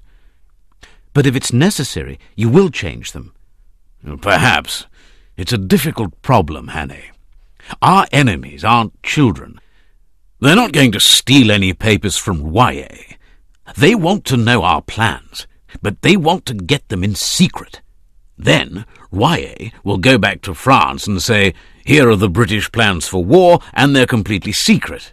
The Germans don't know anything about them.'" "Then you'll have to give the Frenchman special protection," I said. "Someone who will stay by his side all the time." "YA is having dinner with the Foreign Secretary tonight. Then he's coming to my house, where he'll meet 4 people. They are Sir Arthur Drew, General Winstanley, Mr. Whittaker, and me. The First Lord isn't well, so Whittaker is coming in his place, and he's bringing the plans from the First Lord's office at the Admiralty. We'll take them to YA, who will then leave for Portsmouth. A warship is waiting there to take him to France. He'll have special protection all the time." After breakfast, we left for London by car. Sir Walter said, "I'm taking you to Scotland Yard, Hannay. I want you to meet the Chief of Police." It was 11:30 when we reached Scotland Yard. We walked into the great dark building, and I met the Chief of Police. His name was MacGillivray. "I've brought you the murderer," Sir Walter said. The chief smiled. "I'll be very happy when you bring me the real murderer, Bullivant. Good morning, Mr. Hannay. You interest us greatly." "And he's going to tell you some interesting things," Sir Walter said. "But not today. You have to wait for 24 hours, I'm afraid. Mr. Hannay is a free man now, isn't he?" "Yes, of course," the Chief of Police said. Then he turned to me. "Do you want to go back to your old flat? It's ready for you, but perhaps you'd like to move to a different home." I was thinking about Scudder and could not reply. "Well," Sir Walter said, "I have to go now. Perhaps we'll need some of your men, MacGillivray, tonight or tomorrow. There will probably be some trouble." When we were leaving, Sir Walter took my hand. "You're all right now, Hannay," he said. "You'll be quite safe in London. Come and see me tomorrow, but don't talk about these spies, will you? It's best to stay in your flat today." He laughed suddenly. "If these Black Stone people see you, they'll kill you." When Sir Walter had left, I felt quite alone. I was a free man, and everything was all right, but I was very nervous. I went to the Savoy Hotel and ordered a fine meal, but I did not enjoy it. People were looking at me, and I thought, do they know me? Did they see my photograph in the newspapers? I soon left the hotel. In the afternoon, I got a taxi and drove several kilometres to North London. I paid the taxi driver and then began to walk back. I walked for hours and at last came to the centre of London again.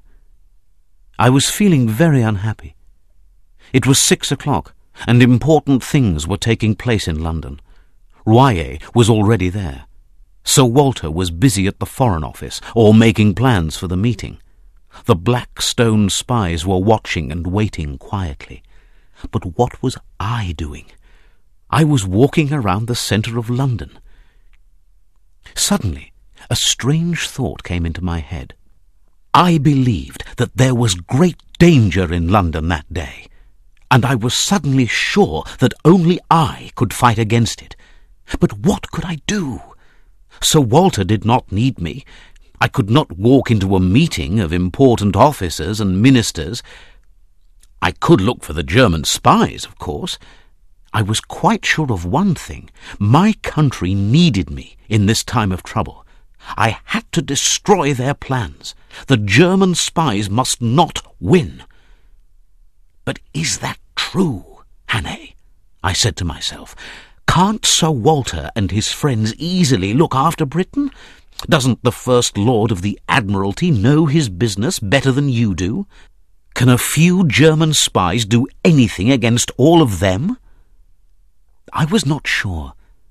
There was a little voice in my ear which repeated again and again, "Do something, Hannay. Get up and do something now. If you don't, you'll never sleep well again." At 9:30, I was walking along Jermyn Street, and I decided what to do. I decided to go to Sir Walter's house. I knew the address, and I could easily find it. He did not want to see me, but I had to do something. I came to Duke Street and walked past a group of young men. They were wearing dinner suits and were leaving a hotel. One of the young men was Mr. Marmaduke Jopley. He saw me. "Look!" he cried. "It's the murderer! Hold him! Hold him! That's Hannay, the murderer!" Jopley caught my arm, and the others hurried to help him. A policeman ran across the street. I hit Jopley hard with my left hand and saw him fall, but then the crowd held me, and I could not move. "What's the matter here?" the policeman said. "That's Hannay, the murderer!" Jopley shouted. "Oh, be quiet," I said. "I'm not a murderer. Listen, officer, don't arrest me. The Chief of Police knows all about me. I was at Scotland Yard this morning." "Now, young man, come along with me," the policeman said. "I saw you begin this fight." He looked at Jopley, who was lying on the ground. "That man didn't do anything to you, but I saw you hit him. Now, come along quietly to the police station." I was very angry. I heard the little voice in my ear again. "You have to get away," it said. "Don't spend another minute here." Suddenly, I felt very strong. I turned quickly and threw the policeman to the ground. I pushed the other men away and ran along Duke Street. I can run very fast when I want to, and that evening I almost flew. In a few minutes I reached Pall Mall and turned towards St. James's Park. I ran between the taxis in the Mall and across the bridge. There were very few people in the park, and nobody stopped me. Sir Walter's house was at Queen Anne's Gate, and there I began to walk. 3 or 4 cars were standing in the street outside the house. I walked up to the door and pushed the bell. The butler opened the door. I could hear cries far away, but the street was empty. "I have to see Sir Walter," I said. "My business is very important." "Come in, sir," he said. "I'm afraid you can't see him now, but you can wait in the hall until the meeting finishes." It was an old house with a large square hall. Doors led into several rooms on each side. An officer, who was dressed in plain clothes, stood outside one of the doors. I sat down in a corner near the telephone. I made a sign to the butler. "I'm in trouble again," I said, "but I'm working for Sir Walter, and he knows all about it. The police and a crowd of people are following me. If they come here, please don't let them come in, and don't tell them that I'm here." "All right, sir," he replied. A minute or two later, I heard voices outside. Then came the sound of the doorbell, and the butler went to answer it. Someone spoke to him from outside, and he suddenly stood up very straight. "I am sorry," he said. "This is Sir Walter Bullivant's house, and Sir Walter is Chief Secretary at the Foreign Office. I'm afraid that I don't know anything about a murderer. Now, please go away, or I shall call the police myself." Then he shut the door and walked back through the hall. 2 minutes later, I heard the bell again, and a man came in. While he was taking off his coat, I saw his face. It was a famous face, and I knew it from his photographs in the newspapers. The man was Lord Alloa, the First Lord of the Admiralty. He was a big man, with a large nose and sharp blue eyes. He walked past me, and the plainclothes officer opened the door of the room for him. I waited in the hall for 20 minutes, and during this time the little voice continued to speak in my ear. "Don't go away," it said. "They'll soon need you." A little bell went at the back of the house, and the butler came into the hall. The First Lord left the meeting room, and the butler gave him his coat. I looked at the man for a moment, and he looked straight at me. It was all very fast. My heart jumped suddenly, because I saw a light in his eyes. I did not know the First Lord, and he did not know me, but I was quite sure about that sudden light in his eyes. It meant that he knew my face. He looked away and walked to the door. The butler opened it for him and closed it behind him. I picked up the telephone book and quickly found Lord Alloa's number. His butler answered. "Is the First Lord at home?" I asked. Yes, sir, the voice said, "but he's not very well. He's in bed. Can I give him a message, sir?" "No, thank you," I said, and I put the telephone down. I walked quickly across the hall and entered the meeting room. 5 surprised faces looked up from a round table. Sir Walter was there, and Drew, the War Minister. Sir Arthur Drew's photograph was often in the papers. I already knew General Winstanley. An older man, who was probably Whitaker, stood next to him. The 5th man was short and fat. Sir Walter looked quite angry. "This is Mr. Hannay," he said. "I've already told you something about him. But why have you come here, Hannay? You know that we're very busy." "Your enemies are busy too, sir," I said, "and one of them has just left this room." Sir Walter's face grew red as he said, "But that was Lord Alloa." "It was not," I cried. "Lord Alloa is at home in bed. I have just spoken to his butler on the telephone. The man who was here knew my face, and Lord Alloa doesn't know me." "Then who... someone asked. "The Black Stone!" I cried. I looked around the table and saw fear in 5 pairs of eyes. "Horse died hours before I finished fishing," he continued, "and the lion was watching me all the time. He was a brown shape near the tree. I saw the shape and color, but I did not really look at him. That was my mistake, gentlemen, and we have made the same mistake tonight." Sir Walter agreed. "This Black Stone man," the general said, "is he a German spy or something? Nobody could keep all these facts in his head. It doesn't seem very important to me." "Oh, yes, he could," the Frenchman replied. "A good spy can remember everything. His eyes are like a camera. Do you remember that he didn't speak at all? He read the papers several times, but didn't say anything. You can be sure that he has all the facts now. When I was young, I could do the same thing." "Well, we'll have to change the plans," Sir Walter said. Mr. Whitaker looked surprised. "Did you say that to Lord Alloa?" he asked. "No." Of course, we can't decide it now, but I'm almost sure about this. If we change the plans, we'll have to change the coast of England, too." "And there's another problem," Royer said. "I've told you some of the French plans, and that German spy heard them. Now, we can't possibly change our plans, but we can do this, gentlemen. We can catch them before they leave the country." "But how?" I cried. "We don't know anything about them."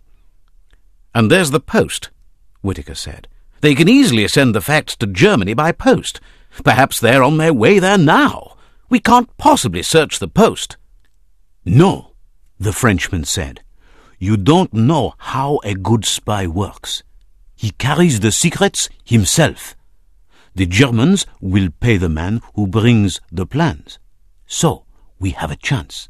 The man has to get across the sea to reach Germany, and we'll have to search all ships. Believe me, gentlemen, this matter is very important for both France and Britain." Royer was clearly an intelligent man, and he had the right ideas. But where could we find these German spies? The problem was a very difficult one. Then I remembered Scudder's book. "Sir Walter," I cried, "did you bring Scudder's notebook from the cottage? I've just remembered something in it." He went to a cupboard, and a few moments later I found the page. 39 steps, I read. 39 steps. I counted them. High tide is at 10:17 p.m. Whitaker was looking at me. "What does all that mean?" he asked. "Scudder knew these spies," I said, "and he knew the place where they lived. They're probably leaving the country tomorrow, and I believe that we'll find them near the sea. There are steps at this place, and it has a high tide at 17 minutes past 10. "But they will probably leave tonight," someone said. "They won't wait until tomorrow." "I don't think so. They have their own secret way, and they're not going to hurry. They're Germans, aren't they? And Germans always like to follow a plan. Now, where can we find a book of tides?" "Well, it's a chance," Whitaker said, "and it's probably our only chance to catch them." "Isn't there a book of tides at the Admiralty?" Sir Walter asked. "Yes, of course," Whitaker replied. "Let's go there now." We went out into the hall, and the butler gave the gentlemen their coats. We got into 2 of the cars, but Sir Walter did not come with us. "I'm going to Scotland Yard," he said. "We'll probably need some of MacGillivray's men." We reached the Admiralty and followed Whitaker through several empty rooms to the map room. There he found a book of tides and gave it to me. I sat down at a desk, and the others stood around me. But the job was too difficult for any of us. There were hundreds of names in the book, and high tide was at 17 minutes past 10 in 40 or 50 places. I put down the book and began to think about the steps. "We're looking for a place," I said, "which probably has several staircases, but the important one has 39 steps." "And the tide is important too," Royer said. "So that means that it's probably a small port. These people won't try to get away in a big boat. They may have a small sailing boat or a fishing boat." "That's quite possible," I said. "The place may not be a port at all. These spies were in London, and now they want to go to Germany, so they'll probably leave from a place on the east coast." I picked up a piece of paper and wrote down our ideas. 1. The place has several staircases. The important one has 39 steps. 2. High tide is at 17 minutes past 10. High tide is necessary for the boat to leave. 3. The place is a small port or perhaps a piece of open coast. 4.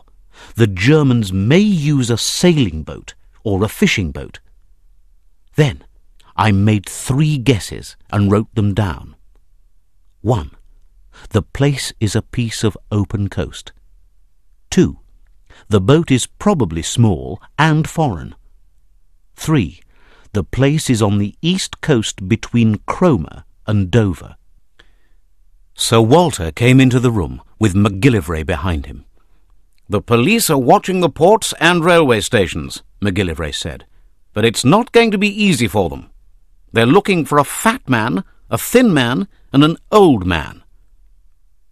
I showed my paper to Sir Walter and said, "These are our ideas, but we'll need someone to help us." I turned to Whittaker and said, "Is there a chief coast guard on the East Coast?" "I don't know, but I know one in London. He lives in Clapham, and he knows the East Coast very well." "Can you bring him here tonight?" I asked.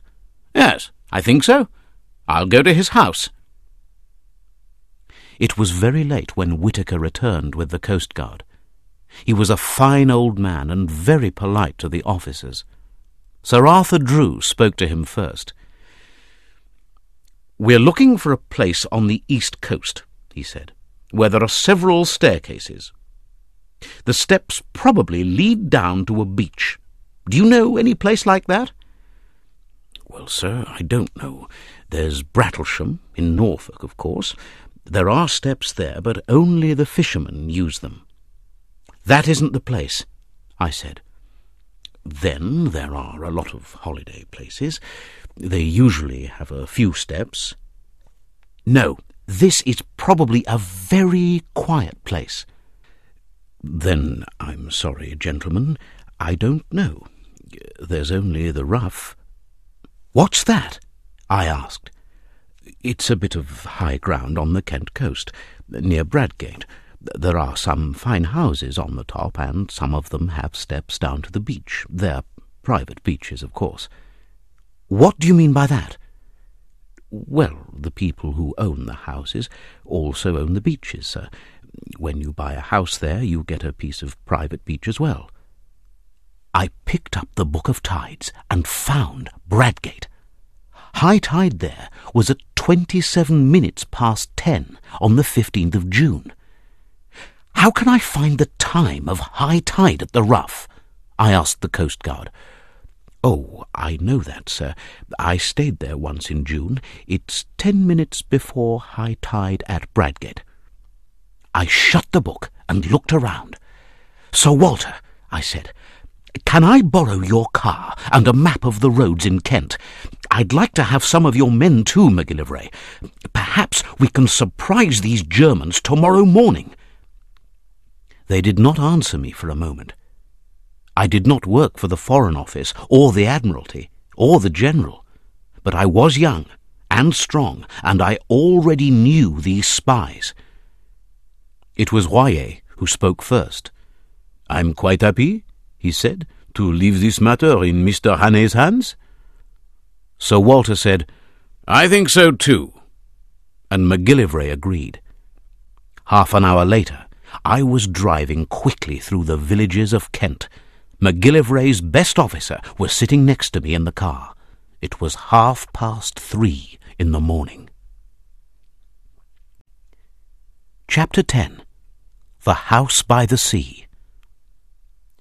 We stayed at the Griffin Hotel in Bradgate. At 7 o'clock in the morning, I was looking out of a window there. It was a beautiful day.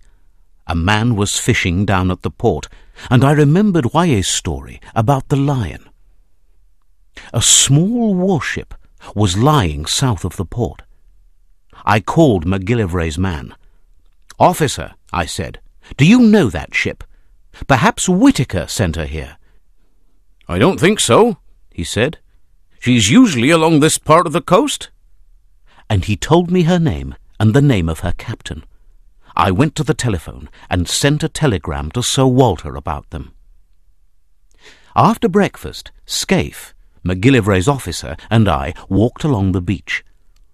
We went towards the steps on the Rough, but stopped less than half a kilometre from them. "I won't come all the way with you," I said. "These people know me very well. I'll wait here. You go on and count all the steps."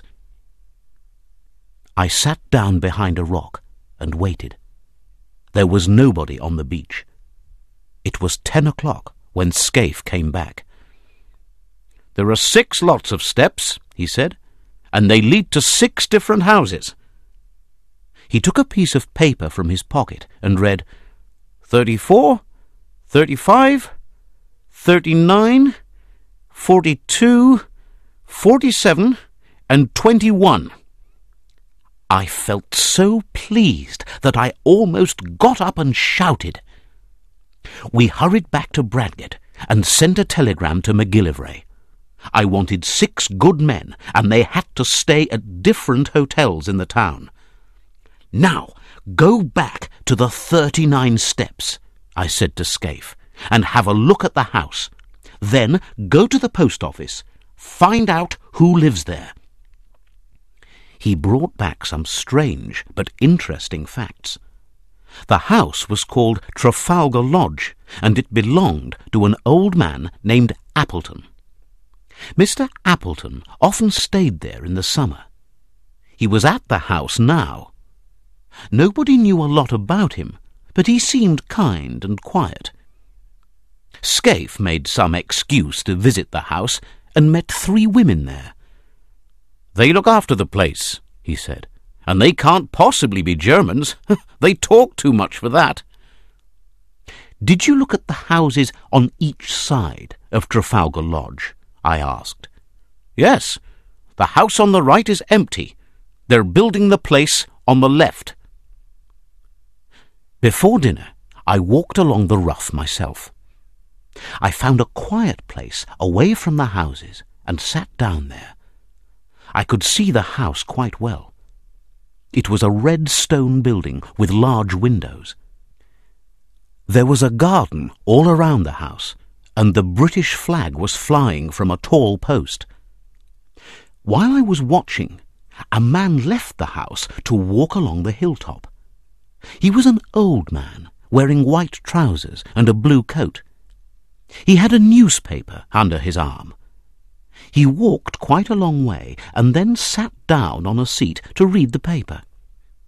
A few minutes later, he put down the paper and looked out to sea at the warship. He looked at it for a long time. I watched him for half an hour, and then he got up to return to the house. I went back to my hotel. I was not very happy about that old man. He did not look like a spy, but perhaps he was the old man from that Scottish farm. In the afternoon, we had some excitement. A sailing boat came up from the south and stopped near the Rough. She was flying the British flag. Scaife and I went down to the port and spoke to the Coast Guard there. We said that we wanted to go fishing. So the Coast Guard got a boat for us, and we sailed out of the port. We caught a lot of fish that afternoon, and at about 4 o'clock we sailed quite close to the sailing boat. She looked like a beautiful white bird on the water. "She's a fast boat," Scaife said. "If anyone wants to get away quickly, they'll go in a ship like this." Her name was the Ariadne. We spoke to a few men on her, and they were clearly Englishmen. Then an officer joined them, and the men stopped talking. The officer was a young man, and he spoke English very well, but we were quite sure that he was not an Englishman. His hair was cut very short, and his clothes looked quite foreign. In the evening, I met the captain of the warship at the hotel. "We'll probably need your ship tonight or tomorrow," I said. "Has anyone spoken to you about that?" "Yes, sir. I've had a message from the Admiralty. I'll come in close when it's dark. I know what to do." About an hour later, I walked back along the hilltop towards Trafalgar Lodge. The old man and a young man were playing tennis in the garden. While I was watching them, a woman brought out bottles and glasses. The young man, who was rather fat, took the things from her. "Those people seem all right," I said to myself. "They're quite different from those terrible men in Scotland. I've probably made a mistake." Then another man arrived at the house on a bicycle. He was thin, dark, and quite young. They finished the game of tennis, and they all went into the house. I walked slowly back to the hotel. Was I wrong about those men? Were they acting while I was watching them? They did not know that anyone was watching them, and they were acting like any other Englishman. But there were 3 men in that house: the old man, the fat one, and the thin, dark man. The house fitted Scudder's description. A sailing boat was lying less than a kilometre away, and she had a foreign officer. I thought about Carolides and the danger of war, and I remembered the fear in Sir Arthur Drew's face. I knew what I had to do. I had to go to that house and arrest those men. If I was wrong, it was my problem, but I did not like the job at all. Suddenly, I remembered my friend Peter Pienaar in Rhodesia. Peter was a criminal before he became a policeman. In fact, the police accepted him for that reason. He knew all the worst criminals in the country. Peter told me that he once got away from the police very easily. He put on a black coat and went to church, and he chose to sit next to a police officer. They sang together and used the same book, and the policeman did not know who Peter was. I asked him why, and Peter replied, "Because the place and my clothes were different. He knew me in my usual clothes, in a street or at a hotel, but he could not imagine me in church or wearing a long black coat." These thoughts made me feel more comfortable. Our German enemies were as clever as Peter. They lived in an English house, and the British flag was flying in the garden. They used English names and played English games. Their private life was completely English, and so nobody thought twice about them. It was now 8 o'clock in the evening. I met Scaife at the hotel and gave him his orders. "Put 2 men in the garden," I said, "and hide 3 others close to the windows. When I want you, I'll call." I was not hungry, so I went for a walk. I saw the lights on the Ariadne and on the warship. I sat down on a seat and waited for more than an hour. At 9:30, I went to Trafalgar Lodge. Scaife's men were in their places by now, but I did not see anyone. There were lights in the house, and the windows were open. I pushed the doorbell. One of the women opened the door. "May I speak to Mr. Appleton?" I asked. "Yes, sir. Please come in," she said. I had a plan. I hoped to walk straight into the house and to watch those 3 German faces. But when I was inside, I felt less sure of myself. I saw their hats and coats and walking sticks in the hall. There was a large clock in one corner.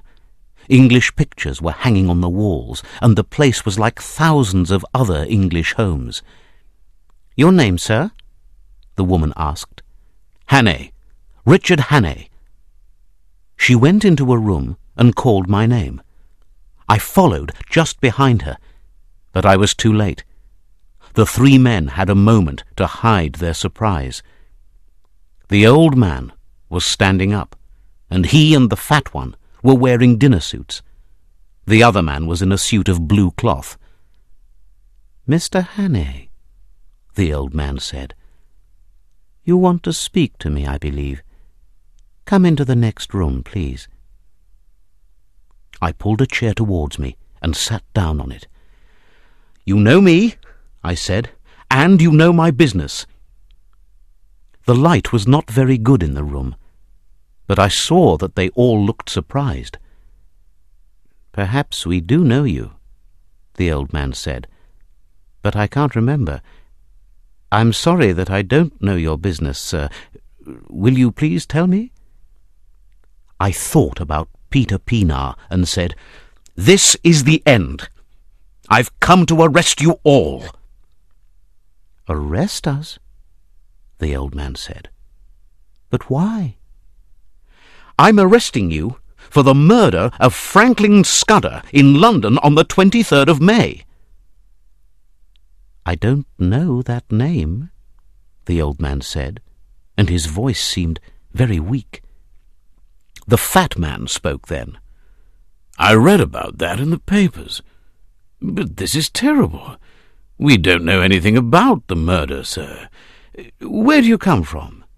"Scotland Yard," I said. There was a silence when they heard that. The old man looked down at his feet and seemed very nervous. Then the fat man said, "Oh, this is surely a mistake, Uncle. We can easily prove our stories. I wasn't even in England on the 23rd of May, and you were ill, weren't you, Bob? You were in London, Uncle, I know, but you can explain your business there." "That's right, Percy. Now, what did I do on the 23rd of May? Oh, I remember. I came up in the morning from Woking and had dinner with Charlie Simons. I was at Grantham House in the afternoon, wasn't I? Yes, that's right. And I stayed there all evening." The fat man looked at me. "I'm afraid you've made a mistake, sir. We'll help you if we can, of course, but sometimes Scotland Yard is wrong." "Yes, of course," the old man said. "We'll do anything to help you, sir, but this is clearly a mistake." "Won't Nellie laugh when she hears about this?" one of them said. "Oh, she will. I can't wait to tell Charlie about it, too. Now, Mr. Hannay, I'm not angry with you, but you've come to the wrong place." Surely they weren't acting. What they said was all true. It was my mistake, and I wanted to say, "I'm sorry," and leave the house. But the old man had very little hair. The fat man was there too, and the third man was dark and thin. I looked at them, and I looked around the room. Everything was all right and in its place, and I did not know their faces. "Don't you agree, sir?" the old man asked me. "Haven't you come to the wrong house?" "No, this is the right house." "Well, we have other things to do with our time," the thin man said. "Are you going to take us to the police station? You're only doing your job, I know, but it's very difficult." I did not answer him. I thought, "Oh, Peter Pienaar, help me." The fat man stood up. "Perhaps Mr. Hannay needs more time," he said. "It isn't an easy problem for him. Let's play cards for half an hour, shall we? Do you play, sir?" "Yes, I've got a lot of time, and I like a game of cards." We went into the next room, and I looked around. Books and newspapers were lying around. The tennis things were in an open cupboard in the corner. We sat around a card table in the middle of the room, and the dark man brought me a drink. I played with him against the others. It was like a dream. The windows were open, and I could see the moonlight on the sea. The three men were not afraid at all. They were talking and laughing together, but my heart was beating very quickly. I did not play very well that night. My thoughts were too ugly for me to follow the cards. I was not sure about these men, and they knew it, of course. I looked at their faces again and again, but did not know them. They did not only seem different, I felt sure that they were different. "Oh, Peter," I thought once more. Then, suddenly, I saw something. The old man put down his cards to drink some wine, and he did not pick them up for a moment. He sat back in his chair and began to play with his right ear. I remembered that Scottish farm. I was standing in front of him again after telling him my story, and there in Scotland he sat back and played with his ear. It was only a little thing, but I remembered it well. The clouds lifted from my eyes, and everything was clear again. The faces of the three men changed suddenly, and I knew all their secrets. It was the dark man who killed Scudder. I was playing cards with him, but his eyes looked cold and hard now. The fat man was different too. He did not have one face, but 100 faces, and he was probably the Lord Alloa of the night before. But the old man was clearly the chief criminal. He was as hard as rock and quite without fear. I remembered Scudder's words, "If you see his eyes, Hannay, you'll never forget them." And it was true. We continued to play, but my heart was full of hate. When the dark man spoke to me, I could not answer him. "Bob, look at the clock," the old man said. "You'll miss your train if we don't hurry." He turned to me. "Bob has to go back to London tonight." The voice was now as completely false as their faces. "I'm sorry," I said, "but he isn't going tonight." "Why not?" the young man asked. "I have to go. I'll give you my address." "No. You have to stay here." That probably made them nervous. They knew that I knew them. They had only one chance now, and the old man took it. "Well, arrest me, Mr. Hannay, and let the others go. Will that be all right?" I shouted, "Scaife!" The lights went out, strong arms held me, and I could not move. "Schnell, Franz!" a voice cried. "Zum Boot! Zum Boot!" I looked out of the window. 2 police officers were running across the garden. The dark man jumped through the window and was running towards the steps. Suddenly the room filled with people, and I was free. I caught the old man and held him. Scaife and another policeman fell on the fat one. The lights came on.